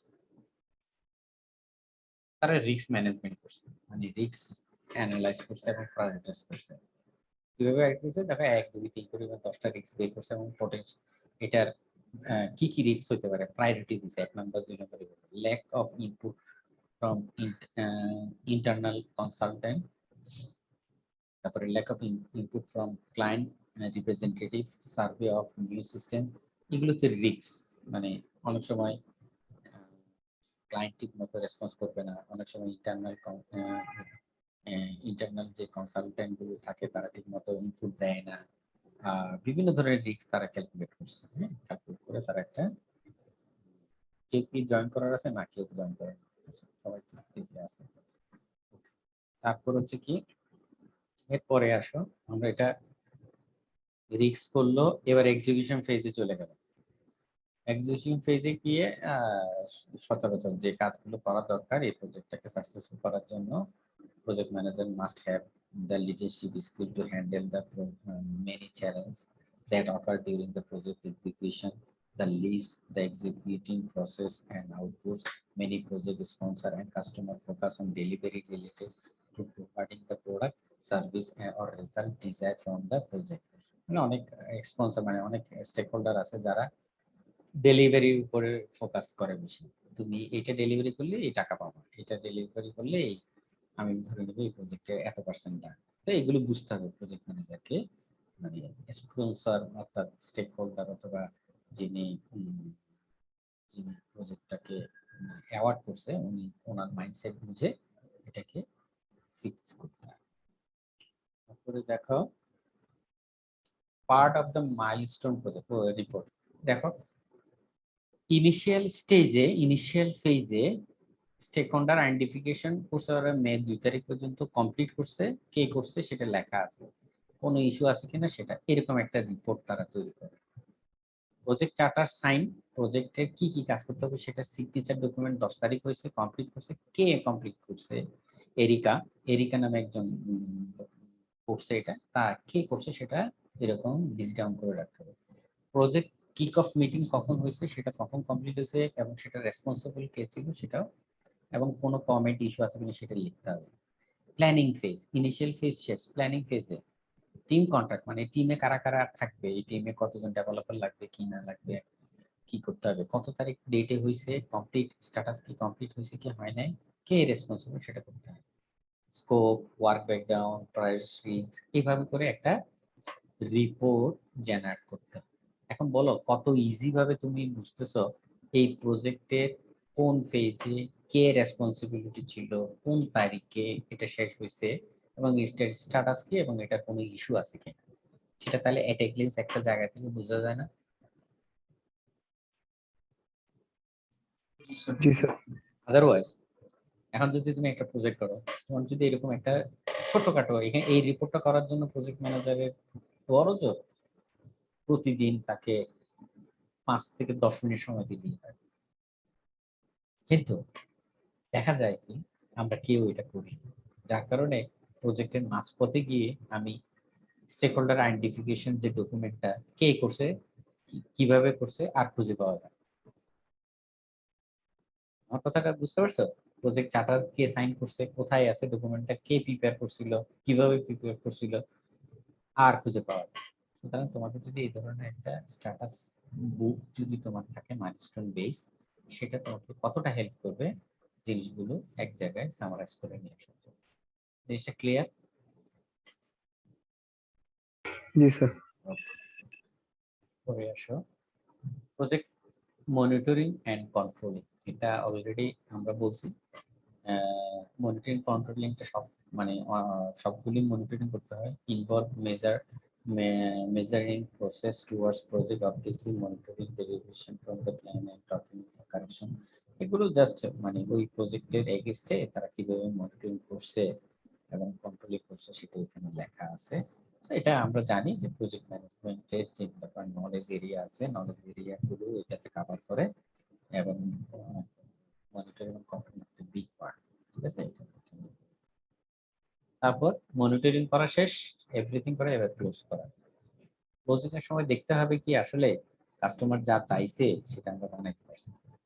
Involve এনিং stakeholder and customer acceptance of the final product and service. কাস্টমারকে এটাকে ইনভলভ করতে হবে যে প্রজেক্টটা পোস্ট করবো, তার আগে আপনি বুঝে নেন আপনার কাজ ঠিক মতো হয়েছে কিনা।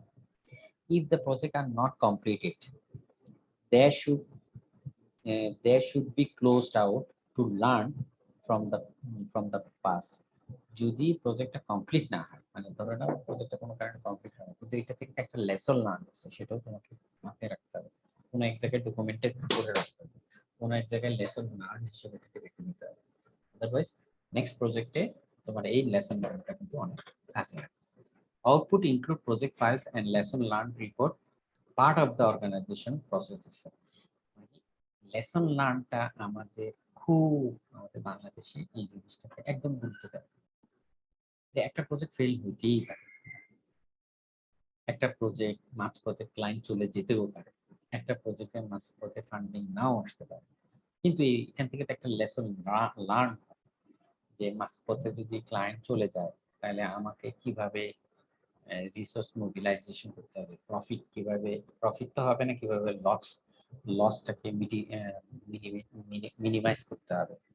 তারপরে প্রজেক্ট কোনো কারণে যদি ক্লায়েন্টের পছন্দ না হয় তাহলে এই প্রজেক্টের থেকে শিক্ষণীয় বিষয়গুলো কি সেগুলো কোনো এক জায়গায় লিপিবদ্ধ করে রাখতে হবে এবং এটা কোম্পানির কোনো এক জায়গায় অ্যাসেট ম্যানেজমেন্টের মধ্যে এটা ঢুকে রাখতে হবে, কোনো একটা ডকুমেন্টেশনের মধ্যে ঢুকে রাখতে হবে যে এই অর্গানাইজেশনের সাথে কাজ করতে গিয়ে আমার এই প্রবলেমটা হচ্ছে, সেটা আমরা লিখে দেবো। নেক্সট টাইম অন্য কোনো অর্গানাইজেশনের সাথে কাজ করার আগে এই লেসন লার্নটা যাতে আমরা সামনে নিয়ে আসি। আচ্ছা, এটা গেল একটা ওয়েতে, প্রিডিক্টিভ ওয়েতে ওরা কাজটা করছিল, কেস স্টাডি করে দেখা গেল কি যে প্রজেক্ট মোটামুটি করছে, ঠিক আছে। এরপর আসো আমরা কেস স্টাডি 2, মানে একই প্রজেক্ট যদি এজাইলের মাধ্যমে যদি করতো, এজাইল অ্যাপ্রোচে করতো তাহলে কি অবস্থা হচ্ছে সেটা আমরা একটু দেখি। এখানে আমরা এজাইলে আমরা আগে প্রসেসগুলো একটু শিখি। প্রসেসগুলো কি দেখো, এজাইলে শুরুতে বলতেছে কি অ্যান ইনফর্ম ডিসকাশন করা। ওই যে ওখানে কি ছিল, কিক অফ মিটিং ছিল না, কিক অফ মিটিং ছিল না ওখানে, জি স্যার। আর এখানে ইনফর্ম ডিসকাশন, জিনিসটা মোরালেস কাছাকাছি কিন্তু। হ্যাঁ, it is not snap decision whether to use an agile approach or not, just like flying or driving somewhere on the trip. Project with less rigid constraint, experienced and probably correlated teams, smaller risks, unclear requirements, and other flexible scheduling could be more compatible with the agile approach. The following example using agile rules and artifact and যে আচ্ছা এগুলো পরে করব, আগে যে জিনিসটা বলি সেটা হচ্ছে কি এজাইল মানে কি। আমরা মনে আছে কিছুদিন আগে বলছিলাম এজাইল মানে কি, what is agile, what is the meaning of agile? কারো কি মনে আছে কোনো কিছু, এজাইল কি জিনিস? স্যার যেটা সহজে কোন একটা জিনিস অ্যাডাপ্ট করে নিতে পারে, মানে হচ্ছে কি ফ্লেক্সিবল স্যার। ফ্লেক্সিবল, হ্যাঁ। মানে হচ্ছে কি এজাইল মিন্স হচ্ছে মুভ ফাস্ট, সিম্পল, মানে একটা মানে কাজকে আমি কত দ্রুত করতে পারি, প্রসেসকে যত সিম্পলিফাই করে, ঠিক আছে, এটাকে বলা হয় এজাইল। এজাইল একটা ওয়ে, একটা মেথডোলজি যেটার মাধ্যমে কাজকে কত সহজে কত দ্রুত প্রসেসগুলোকে কমিয়ে আমি করতে পারি। সো আমি ইনফর্ম একটা মিটিং এ আমি রিস্ক অ্যানালাইসিস করব, আনক্লিয়ার রিকোয়ারমেন্ট গুলোকে বেশি গুরুত্ব দিব, তারপরে যেসব জায়গায় মানে টিমটাকে এঙ্গেজ করতে হবে কোন জায়গায় বেশি কোন জায়গায় কম, এগুলো আইডেন্টিফাই করতে হবে সেই ইনফর্ম মিটিং এ। ইনফর্ম মিটিং এ এগুলো করতে হবে। এবার আসো স্ক্রামের রোল গুলো কি, আমরা অলরেডি এগুলো নিয়ে কিছুটা আলোচনা করছি কত ক্লাসে, আজকে একটু ডিটেইলস আলোচনা করতেছি। স্ক্রাম যেটা এজাইলের একটা স্ট্যান্ডার্ড ফর্ম হচ্ছে যেটা ফলো করে ফ্রেমওয়ার্ক, সেটা হচ্ছে স্ক্রাম ফ্রেমওয়ার্ক, স্ক্রাম অ্যাপ্রোচ, যেটার মাধ্যমে একটা সফটওয়্যার ডেভেলপমেন্ট করা হয়, যেখানে তিনটা রোল হচ্ছে খুব ইম্পর্টেন্ট। একটা হচ্ছে প্রোডাক্ট ওনার, একটা হচ্ছে স্ক্রাম মাস্টার, একটা হচ্ছে স্ক্রাম টিম। প্রোডাক্ট ওনার হচ্ছে the person responsible for the business value of the project and the decision and deciding what work to do and in what order and documented in the product backlog. মানে হচ্ছে product ওনার তিনটা, স্ক্রামে তিনটা role আছে, একটা হচ্ছে product ওনার, একটা হচ্ছে scrum master, একটা হচ্ছে আরেকটা হচ্ছে এজাইল স্ক্রাম টিম। এই তিনটা রোল থাকে। প্রোডাক্ট ওনার হচ্ছে যিনি পুরো বিজনেস ভ্যালুটা বুঝবে এবং কি কাজ করতে হবে, কখন কাজ করতে হবে, কিভাবে করতে হবে সেটা যিনি বুঝেন ওনাকে বলা হয় প্রোডাক্ট ওনার, এবং উনি প্রোডাক্ট ব্যাকলগ তৈরি করেন। স্ক্রাম মাস্টার হচ্ছে একজন facilitator, the person who ensure that the team is productive, facilitate the daily scrum, enables close cooperation across all roles and functions, and remove barrier that prevent the team from being effective. মানে হচ্ছে scrum master হচ্ছে একজন facilitator. এখানে scrum master মানে হচ্ছে অনেকাংশে একজন project manager, ঠিক আছে, যিনি পুরা প্রজেক্টের কোথায় কি সমস্যা, ডেভেলপারের কি সমস্যা, কোনো সমস্যা আছে কিনা, রিকোয়ারমেন্টে কোনো ঘাটতি আছে কিনা, ক্লায়েন্টের সাথে কমিউনিকেট করতে হবে, কি করতে হবে না করতে হবে, সব এই স্ক্রাম মাস্টার ফ্যাসিলিটেট করে। ওনাকে বলা হয় একজন মেন্টর। স্ক্রামে প্রজেক্ট ম্যানেজার নাম দিয়ে না বলে স্ক্রাম মাস্টার, হ্যাঁ। বাট প্রজেক্ট ম্যানেজারের অনেকগুলো ফিচার ওনার কাছে থাকে, কিছু কিছু ফিচার আবার অন্যজনে ম্যানেজ করে, হ্যাঁ, স্ক্রাম। তো স্ক্রাম টিম হচ্ছে যারা যারা ডেভেলপ করে, সফটওয়্যার ডেভেলপ করে, ডিজাইনার থাকে, কিউএ থাকে, বিজনেস অ্যানালিস্ট থাকে, তাদের সবাইকে এই টিম। তাহলে এই তিনটা মোটা থাকে স্ক্রামের তিনটা: প্রোডাক্ট ওনার, স্ক্রাম মাস্টার, আর একটা হচ্ছে কি তোমার scrum team or scrum team or development team, ঠিক আছে, এই তিনটা। এবার আসো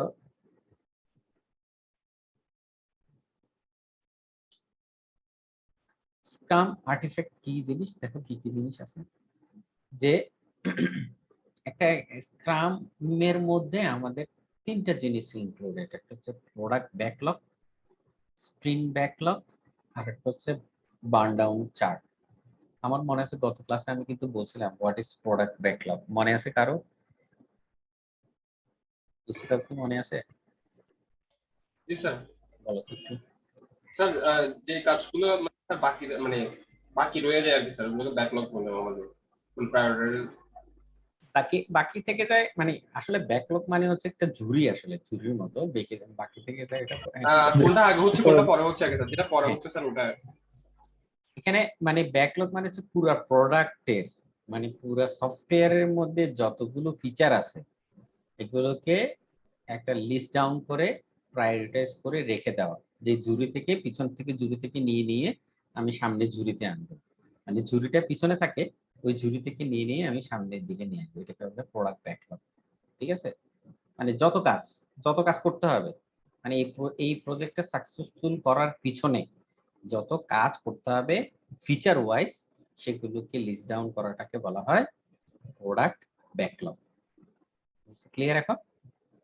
তারপর হচ্ছে কি স্প্রিন্ট ব্যাকলগ। স্প্রিন্ট ব্যাকলগ হচ্ছে, প্রোডাক্ট ব্যাকলগ হচ্ছে পুরো প্রজেক্টের মানে কি কি কাজ করা হবে সেটা, আর স্প্রিন্ট ব্যাকলগ হচ্ছে মানে পুরো প্রজেক্ট যদি 1 বছর ধরে ডেভেলপ করা হয়, প্রথম 14 দিনে অথবা প্রথম 1 মাসে কি কি কাজ করব সেটাকে একটা বলা হয় একটা স্প্রিন্ট।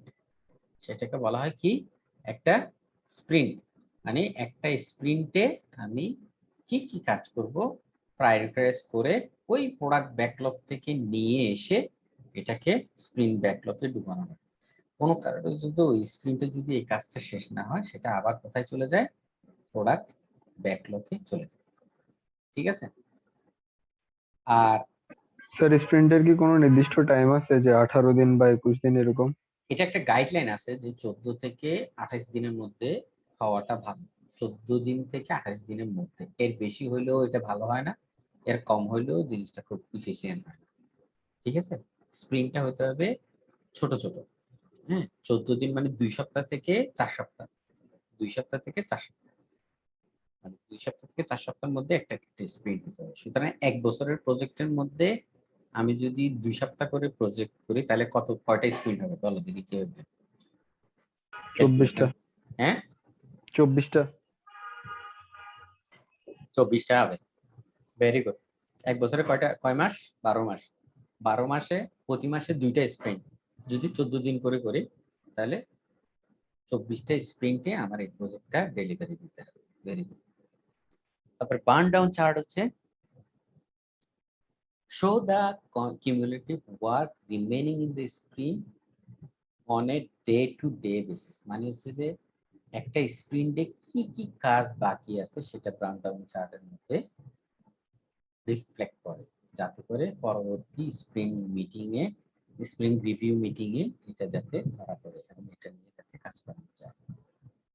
এইগুলো ক্লিয়ার? এগুলো গত ক্লাসে আমি একটু বলছি কিন্তু, ঠিক না? জি স্যার।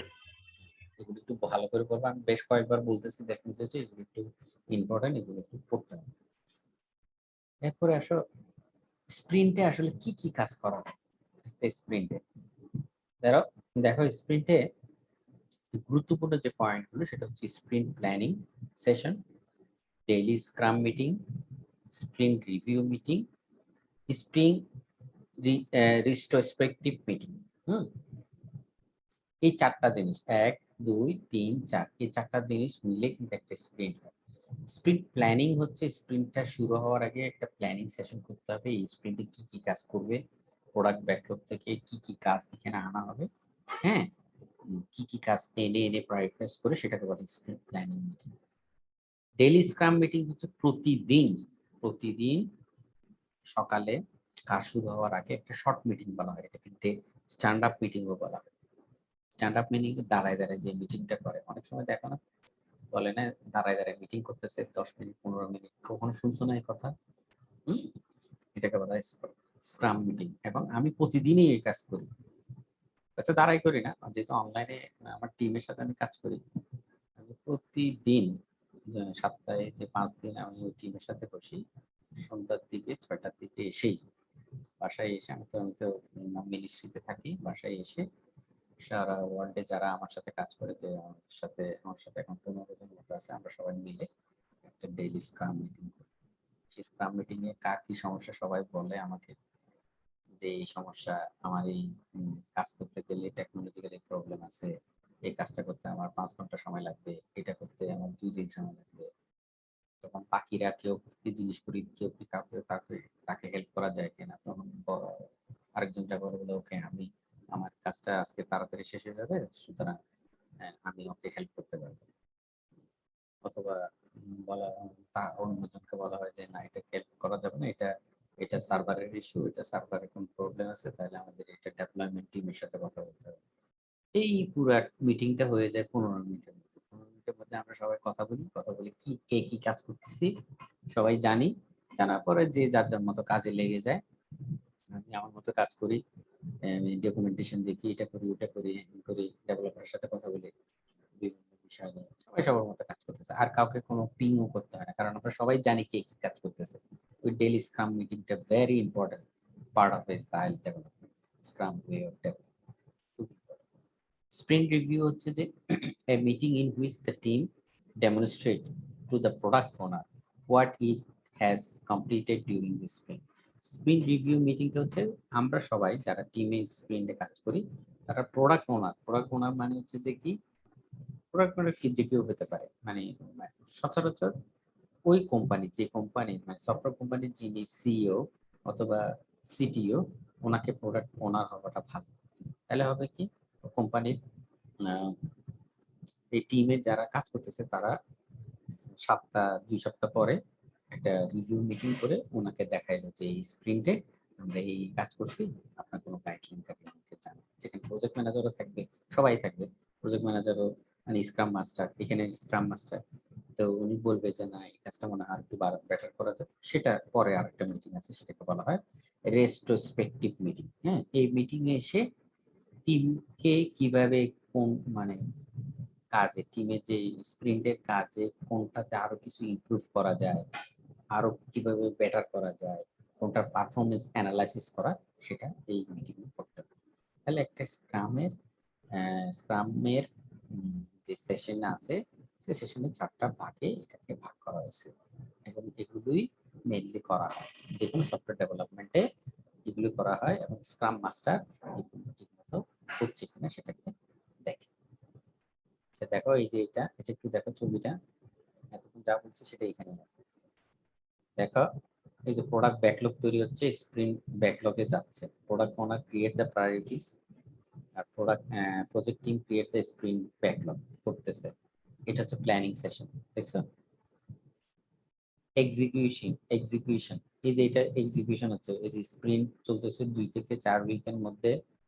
তারপরে পটেনশিয়াল শিপেবল প্রোডাক্ট ইনক্রিমেন্ট, এটা হচ্ছে এখানে কন্ট্রোল এবং মনিটরিং হচ্ছে। দেখছো কন্ট্রোল এবং মনিটরিং হচ্ছে সব জায়গায়, এই ডেইলি স্ক্রাম মিটিং এর মাধ্যমে কন্ট্রোল মনিটরিং হচ্ছে। তাহলে প্ল্যানিং, এক্সিকিউশন, মনিটরিং এবং কন্ট্রোল, ক্লোজিং, স্প্রিন্টটা ক্লোজ হচ্ছে। তাহলে আমরা প্রজেক্ট ম্যানেজমেন্টের যে প্রসেস গুলো আছে তার বাইরে কি গেলাম, তার ভিতরেই তো আছি না, কি বলো? জি স্যার। জি স্যার। ইনিশিয়ালাইজেশন করছি, তারপরে প্ল্যানিং করছি, তারপরে এক্সিকিউশনে ছিলাম, ক্লোজিং এ গেছি, মনিটরিং করছি এবং তোমার ক্লোজিং করছি। তাহলে দেখা যাচ্ছে এখানে মনিটরিং আর ক্লোজিং কি একসাথে হচ্ছে, যে হচ্ছে একটা স্প্রিন্ট ব্লক ব্যাকলগ, একটা প্রোডাক্ট ব্যাকলগের কাজ হয়ে গেছে তারপর এটা ক্লোজ করে দিছে এরকম? না, এই যে দেখো এখানে দেখো রিভিউ, দেখো এখান থেকে দেখো শিপেবল প্রোডাক্ট থেকে আবার এখানে প্রোডাক্ট ব্যাকলগে চলে আসছে। কিন্তু অনেক সময় দেখা গেছে এই স্প্রিন্টে কাজ করতে গিয়ে কিছু কিছু ফিচার ভালো মতো কাজ করা হয়নি, অথবা কোনো কারণে এই ফিচার গুলো ঠিক মতো কাজ করতেছে না, সেটাকে আবার প্রোডাক্ট ব্যাকলগে নিয়ে আসা হয়। যে এখান থেকে একটা অ্যারো চিহ্ন দিয়ে দেখো এবার দিয়ে উপর দিয়ে গিয়ে একদম এখানে চলে আসছে, ঠিক আছে? এবং ডেইলি স্ক্রাম মিটের মাধ্যমে কিন্তু আমি কন্ট্রোল এবং মনিটরিং করতেছি। জিনিসটা ক্লিয়ার? স্যার এটার সাথে ক্লোজিং এর সম্পর্কটা কখন হয় তাহলে? ক্লোজিং এর সবাই এই যে স্প্রিন্ট রিভিউ এবং স্প্রিন্ট রেস্ট্রিকটিভ যে দুটো মিটিং হয়, হ্যাঁ, হ্যাঁ হ্যাঁ এই জি স্যার। এটাই হচ্ছে আসলে ক্লোজিং। এটাই আসলে ক্লোজ, মানে এই স্প্রিন্টের রিভিউ করে কাজটাকে শেষ করে দেওয়া। স্প্রিন্টের কাজ শেষ হবে, প্রজেক্টের কাজ শেষ হবে না, কিন্তু স্প্রিন্টের কাজ শেষ হবে। বুঝতে পারছো? জি স্যার। প্রজেক্টের একটা স্প্রিন্টের কাজ শেষ হবে।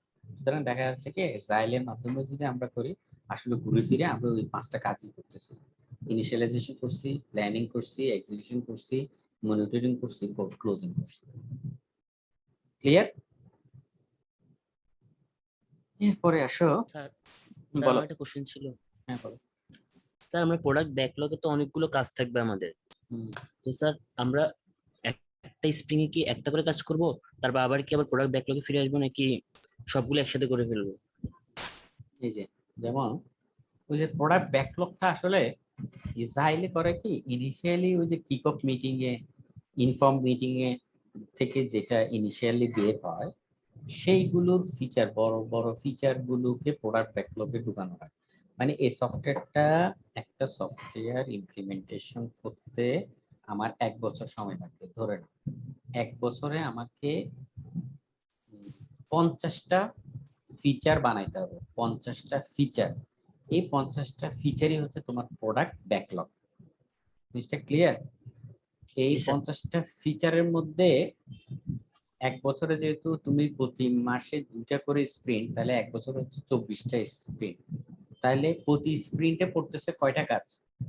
অলমোস্ট 2টা, ঠিক না? কোন স্প্রিন্টে গিয়ে 3টা পড়বে, কিন্তু 2টা করে ধরলে, জি স্যার। ঠিক না? তাহলে একটা স্প্রিন্টে 2টা কাজ। এখন প্রথম স্প্রিন্টে 2টা কাজ নিয়ে শুরু করলাম, শুরু করার পরে স্প্রিন্টটা 14 দিন পরে গিয়ে দেখা গেল কি একটা কাজ ডান হয়েছে আর একটা কাজ ডান হয়নি। তাহলে যে কাজটা ডান হয়নি সেটা কি করবা? ওই প্রোডাক্ট ব্যাকলগে আবার ঢুকাই দিবা। বুঝতে পারছো? ঢুকাই দিলে এখন দ্বিতীয় স্প্রিন্ট শুরু করার আগে, দ্বিতীয় স্প্রিন্টে তুমি সচরাচর 2টা কাজ নিয়ে শুরু করতে পারতা, এখন হচ্ছে একটু প্রেসার করে গেছে 3টা কাজ অথবা 4টা কাজ নিয়ে শুরু করতে হবে। সেক্ষেত্রে তোমার ডেভেলপার একটু বেশি লাগবে, অথবা যারা যারা প্রয়োজন তাদেরকে ইনভলভ করতে হবে। দ্বিতীয় স্প্রিন্ট শেষ হলো, 4টা কাজ নিয়ে শুরু করলা, তার মধ্যে 3টা শেষ হলে একটা শেষ হয় না, ওই একটা আবার ঘুরে প্রোডাক্ট ব্যাকলগে চলে যাবে। জিনিসটা এইভাবে করতে করতে করতে করতে একসময় গিয়ে প্রজেক্টের কাজটা শেষ হয়ে যাবে। জিনিসটা বুঝছো? জি স্যার, বুঝতে পারছি। সো আমার মনে হয় অনেক কিছুই পড়ছে আজকে, তো আজকে আর বেশি না পড়াই, আর পরের পড়াগুলো খুব বেশি ইম্পর্টেন্ট না, হ্যাঁ, এত বেশি ইম্পর্টেন্ট না। স্লাইড গুলো এগুলো আমি পরের ল্যাব ক্লাসে কিছুটা করবো, ল্যাব ক্লাসে একটা অ্যাসাইনমেন্ট টাইপেরই করবো, বাট ওটা ক্লাসেই করবো, হ্যাঁ। অথবা আমি বলে দেবো, আগে থেকে ইনস্ট্রাকশন বলে দেবো তোমরা এই কাজ করো, তোমাদের আউটপুটটা আমি ওই ক্লাসের মধ্যেই শেষের দিকে অ্যাসেসমেন্ট করবো। ঠিক আছে, এরকম হতে পারে। হ্যাঁ, আগেই বলে দিই, একটা কিক অফ মিটিং এ কিভাবে একটা কিক অফ মিটিং অথবা একটা ইনফর্ম মিটিং প্রজেক্টে শুরু করা যায়, এই বিষয়ে আমরা একটা ল্যাব ক্লাস করব। ঠিক আছে, যেখানে আমি তোমাদেরকে একটা টপিকস দিব, সেই টপিকস এর এগেইনস্টে একটা কিক অফ মিটিং এর এজেন্ডা গুলো লিখতে হবে, সেই এজেন্ডা গুলোর এগেইনস্টে টাস্ক কি কি হইতে পারে সেটা লিখতে হবে। অসুবিধা নেই, তোমরা যে যা পারো লিখবা, কোনো সমস্যা নেই, কোনো সমস্যা নেই, কিন্তু লিখতে হবে। আমার কথা হচ্ছে লিখতে হবে এবং আমাকে জমা দিতে হবে। যদি না লেখো, না জমা দাও, তাহলে হচ্ছে যে মানে বোঝা যাবে যে তোমরা করো নাই। একদম কিছু না কিছু লিখতে হবে, কিছু লিখলেই হচ্ছে আমি ধরে নেবো তোমরা আগাইছো, আর কিছু না লিখলে তো আমি বুঝতে পারবো না তোমরা আগাইছো।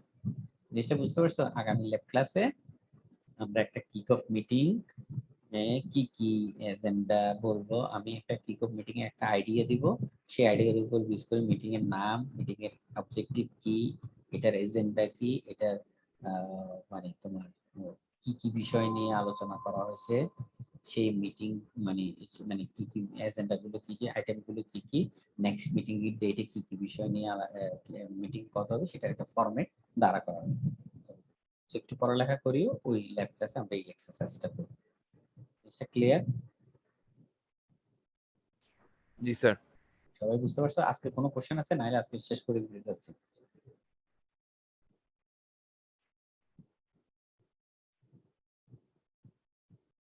বলো, কারো কোনো কোশ্চেন আছে? স্যার আজকে মনে হয় তোমরা কতজন প্রেজেন্ট ছিল?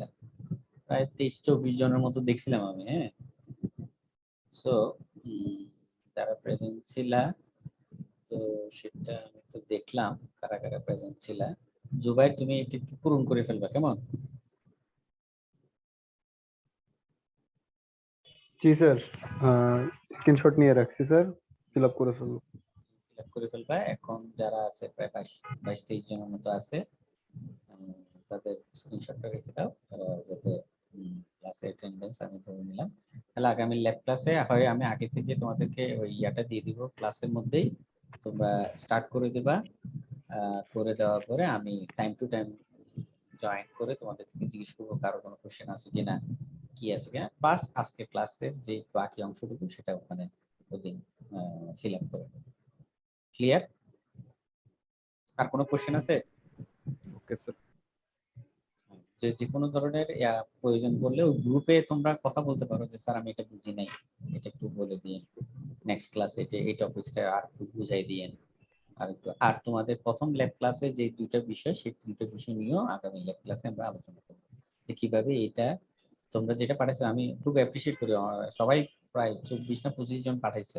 হ্যাঁ, এবং আমি সবগুলো এখনো দেখা শুরু করি নাই, দেখবো, দেখে কার কার ইন্ডিভিজুয়ালি কি কি কোথায় ইমপ্রুভ করতে হবে আমি তোমাদের সবাইকে মেসেজ দিয়ে দেবো, কেমন? তো মেসেজ অনুযায়ী তোমরা ওই জায়গাগুলোকে একটু ইমপ্রুভ করবা। বাট আমি মোরালেস দেখছি সবাই বেশ ভালো লাগছে, বেশ ভালো লাগছে। তো আমি ইন্ডিভিজুয়ালি সবাইকে ওই ক্লাসরুমে আমি কমেন্ট করব এবং বলে দেবো কোথায় ইমপ্রুভ করতে হবে। ক্লিয়ার? তাহলে আজকের মতো রাখি, তাহলে কোনো যদি কোশ্চেন না থাকে। আচ্ছা স্যার। ওকে, আসসালামু আলাইকুম। আসসালামু আলাইকুম।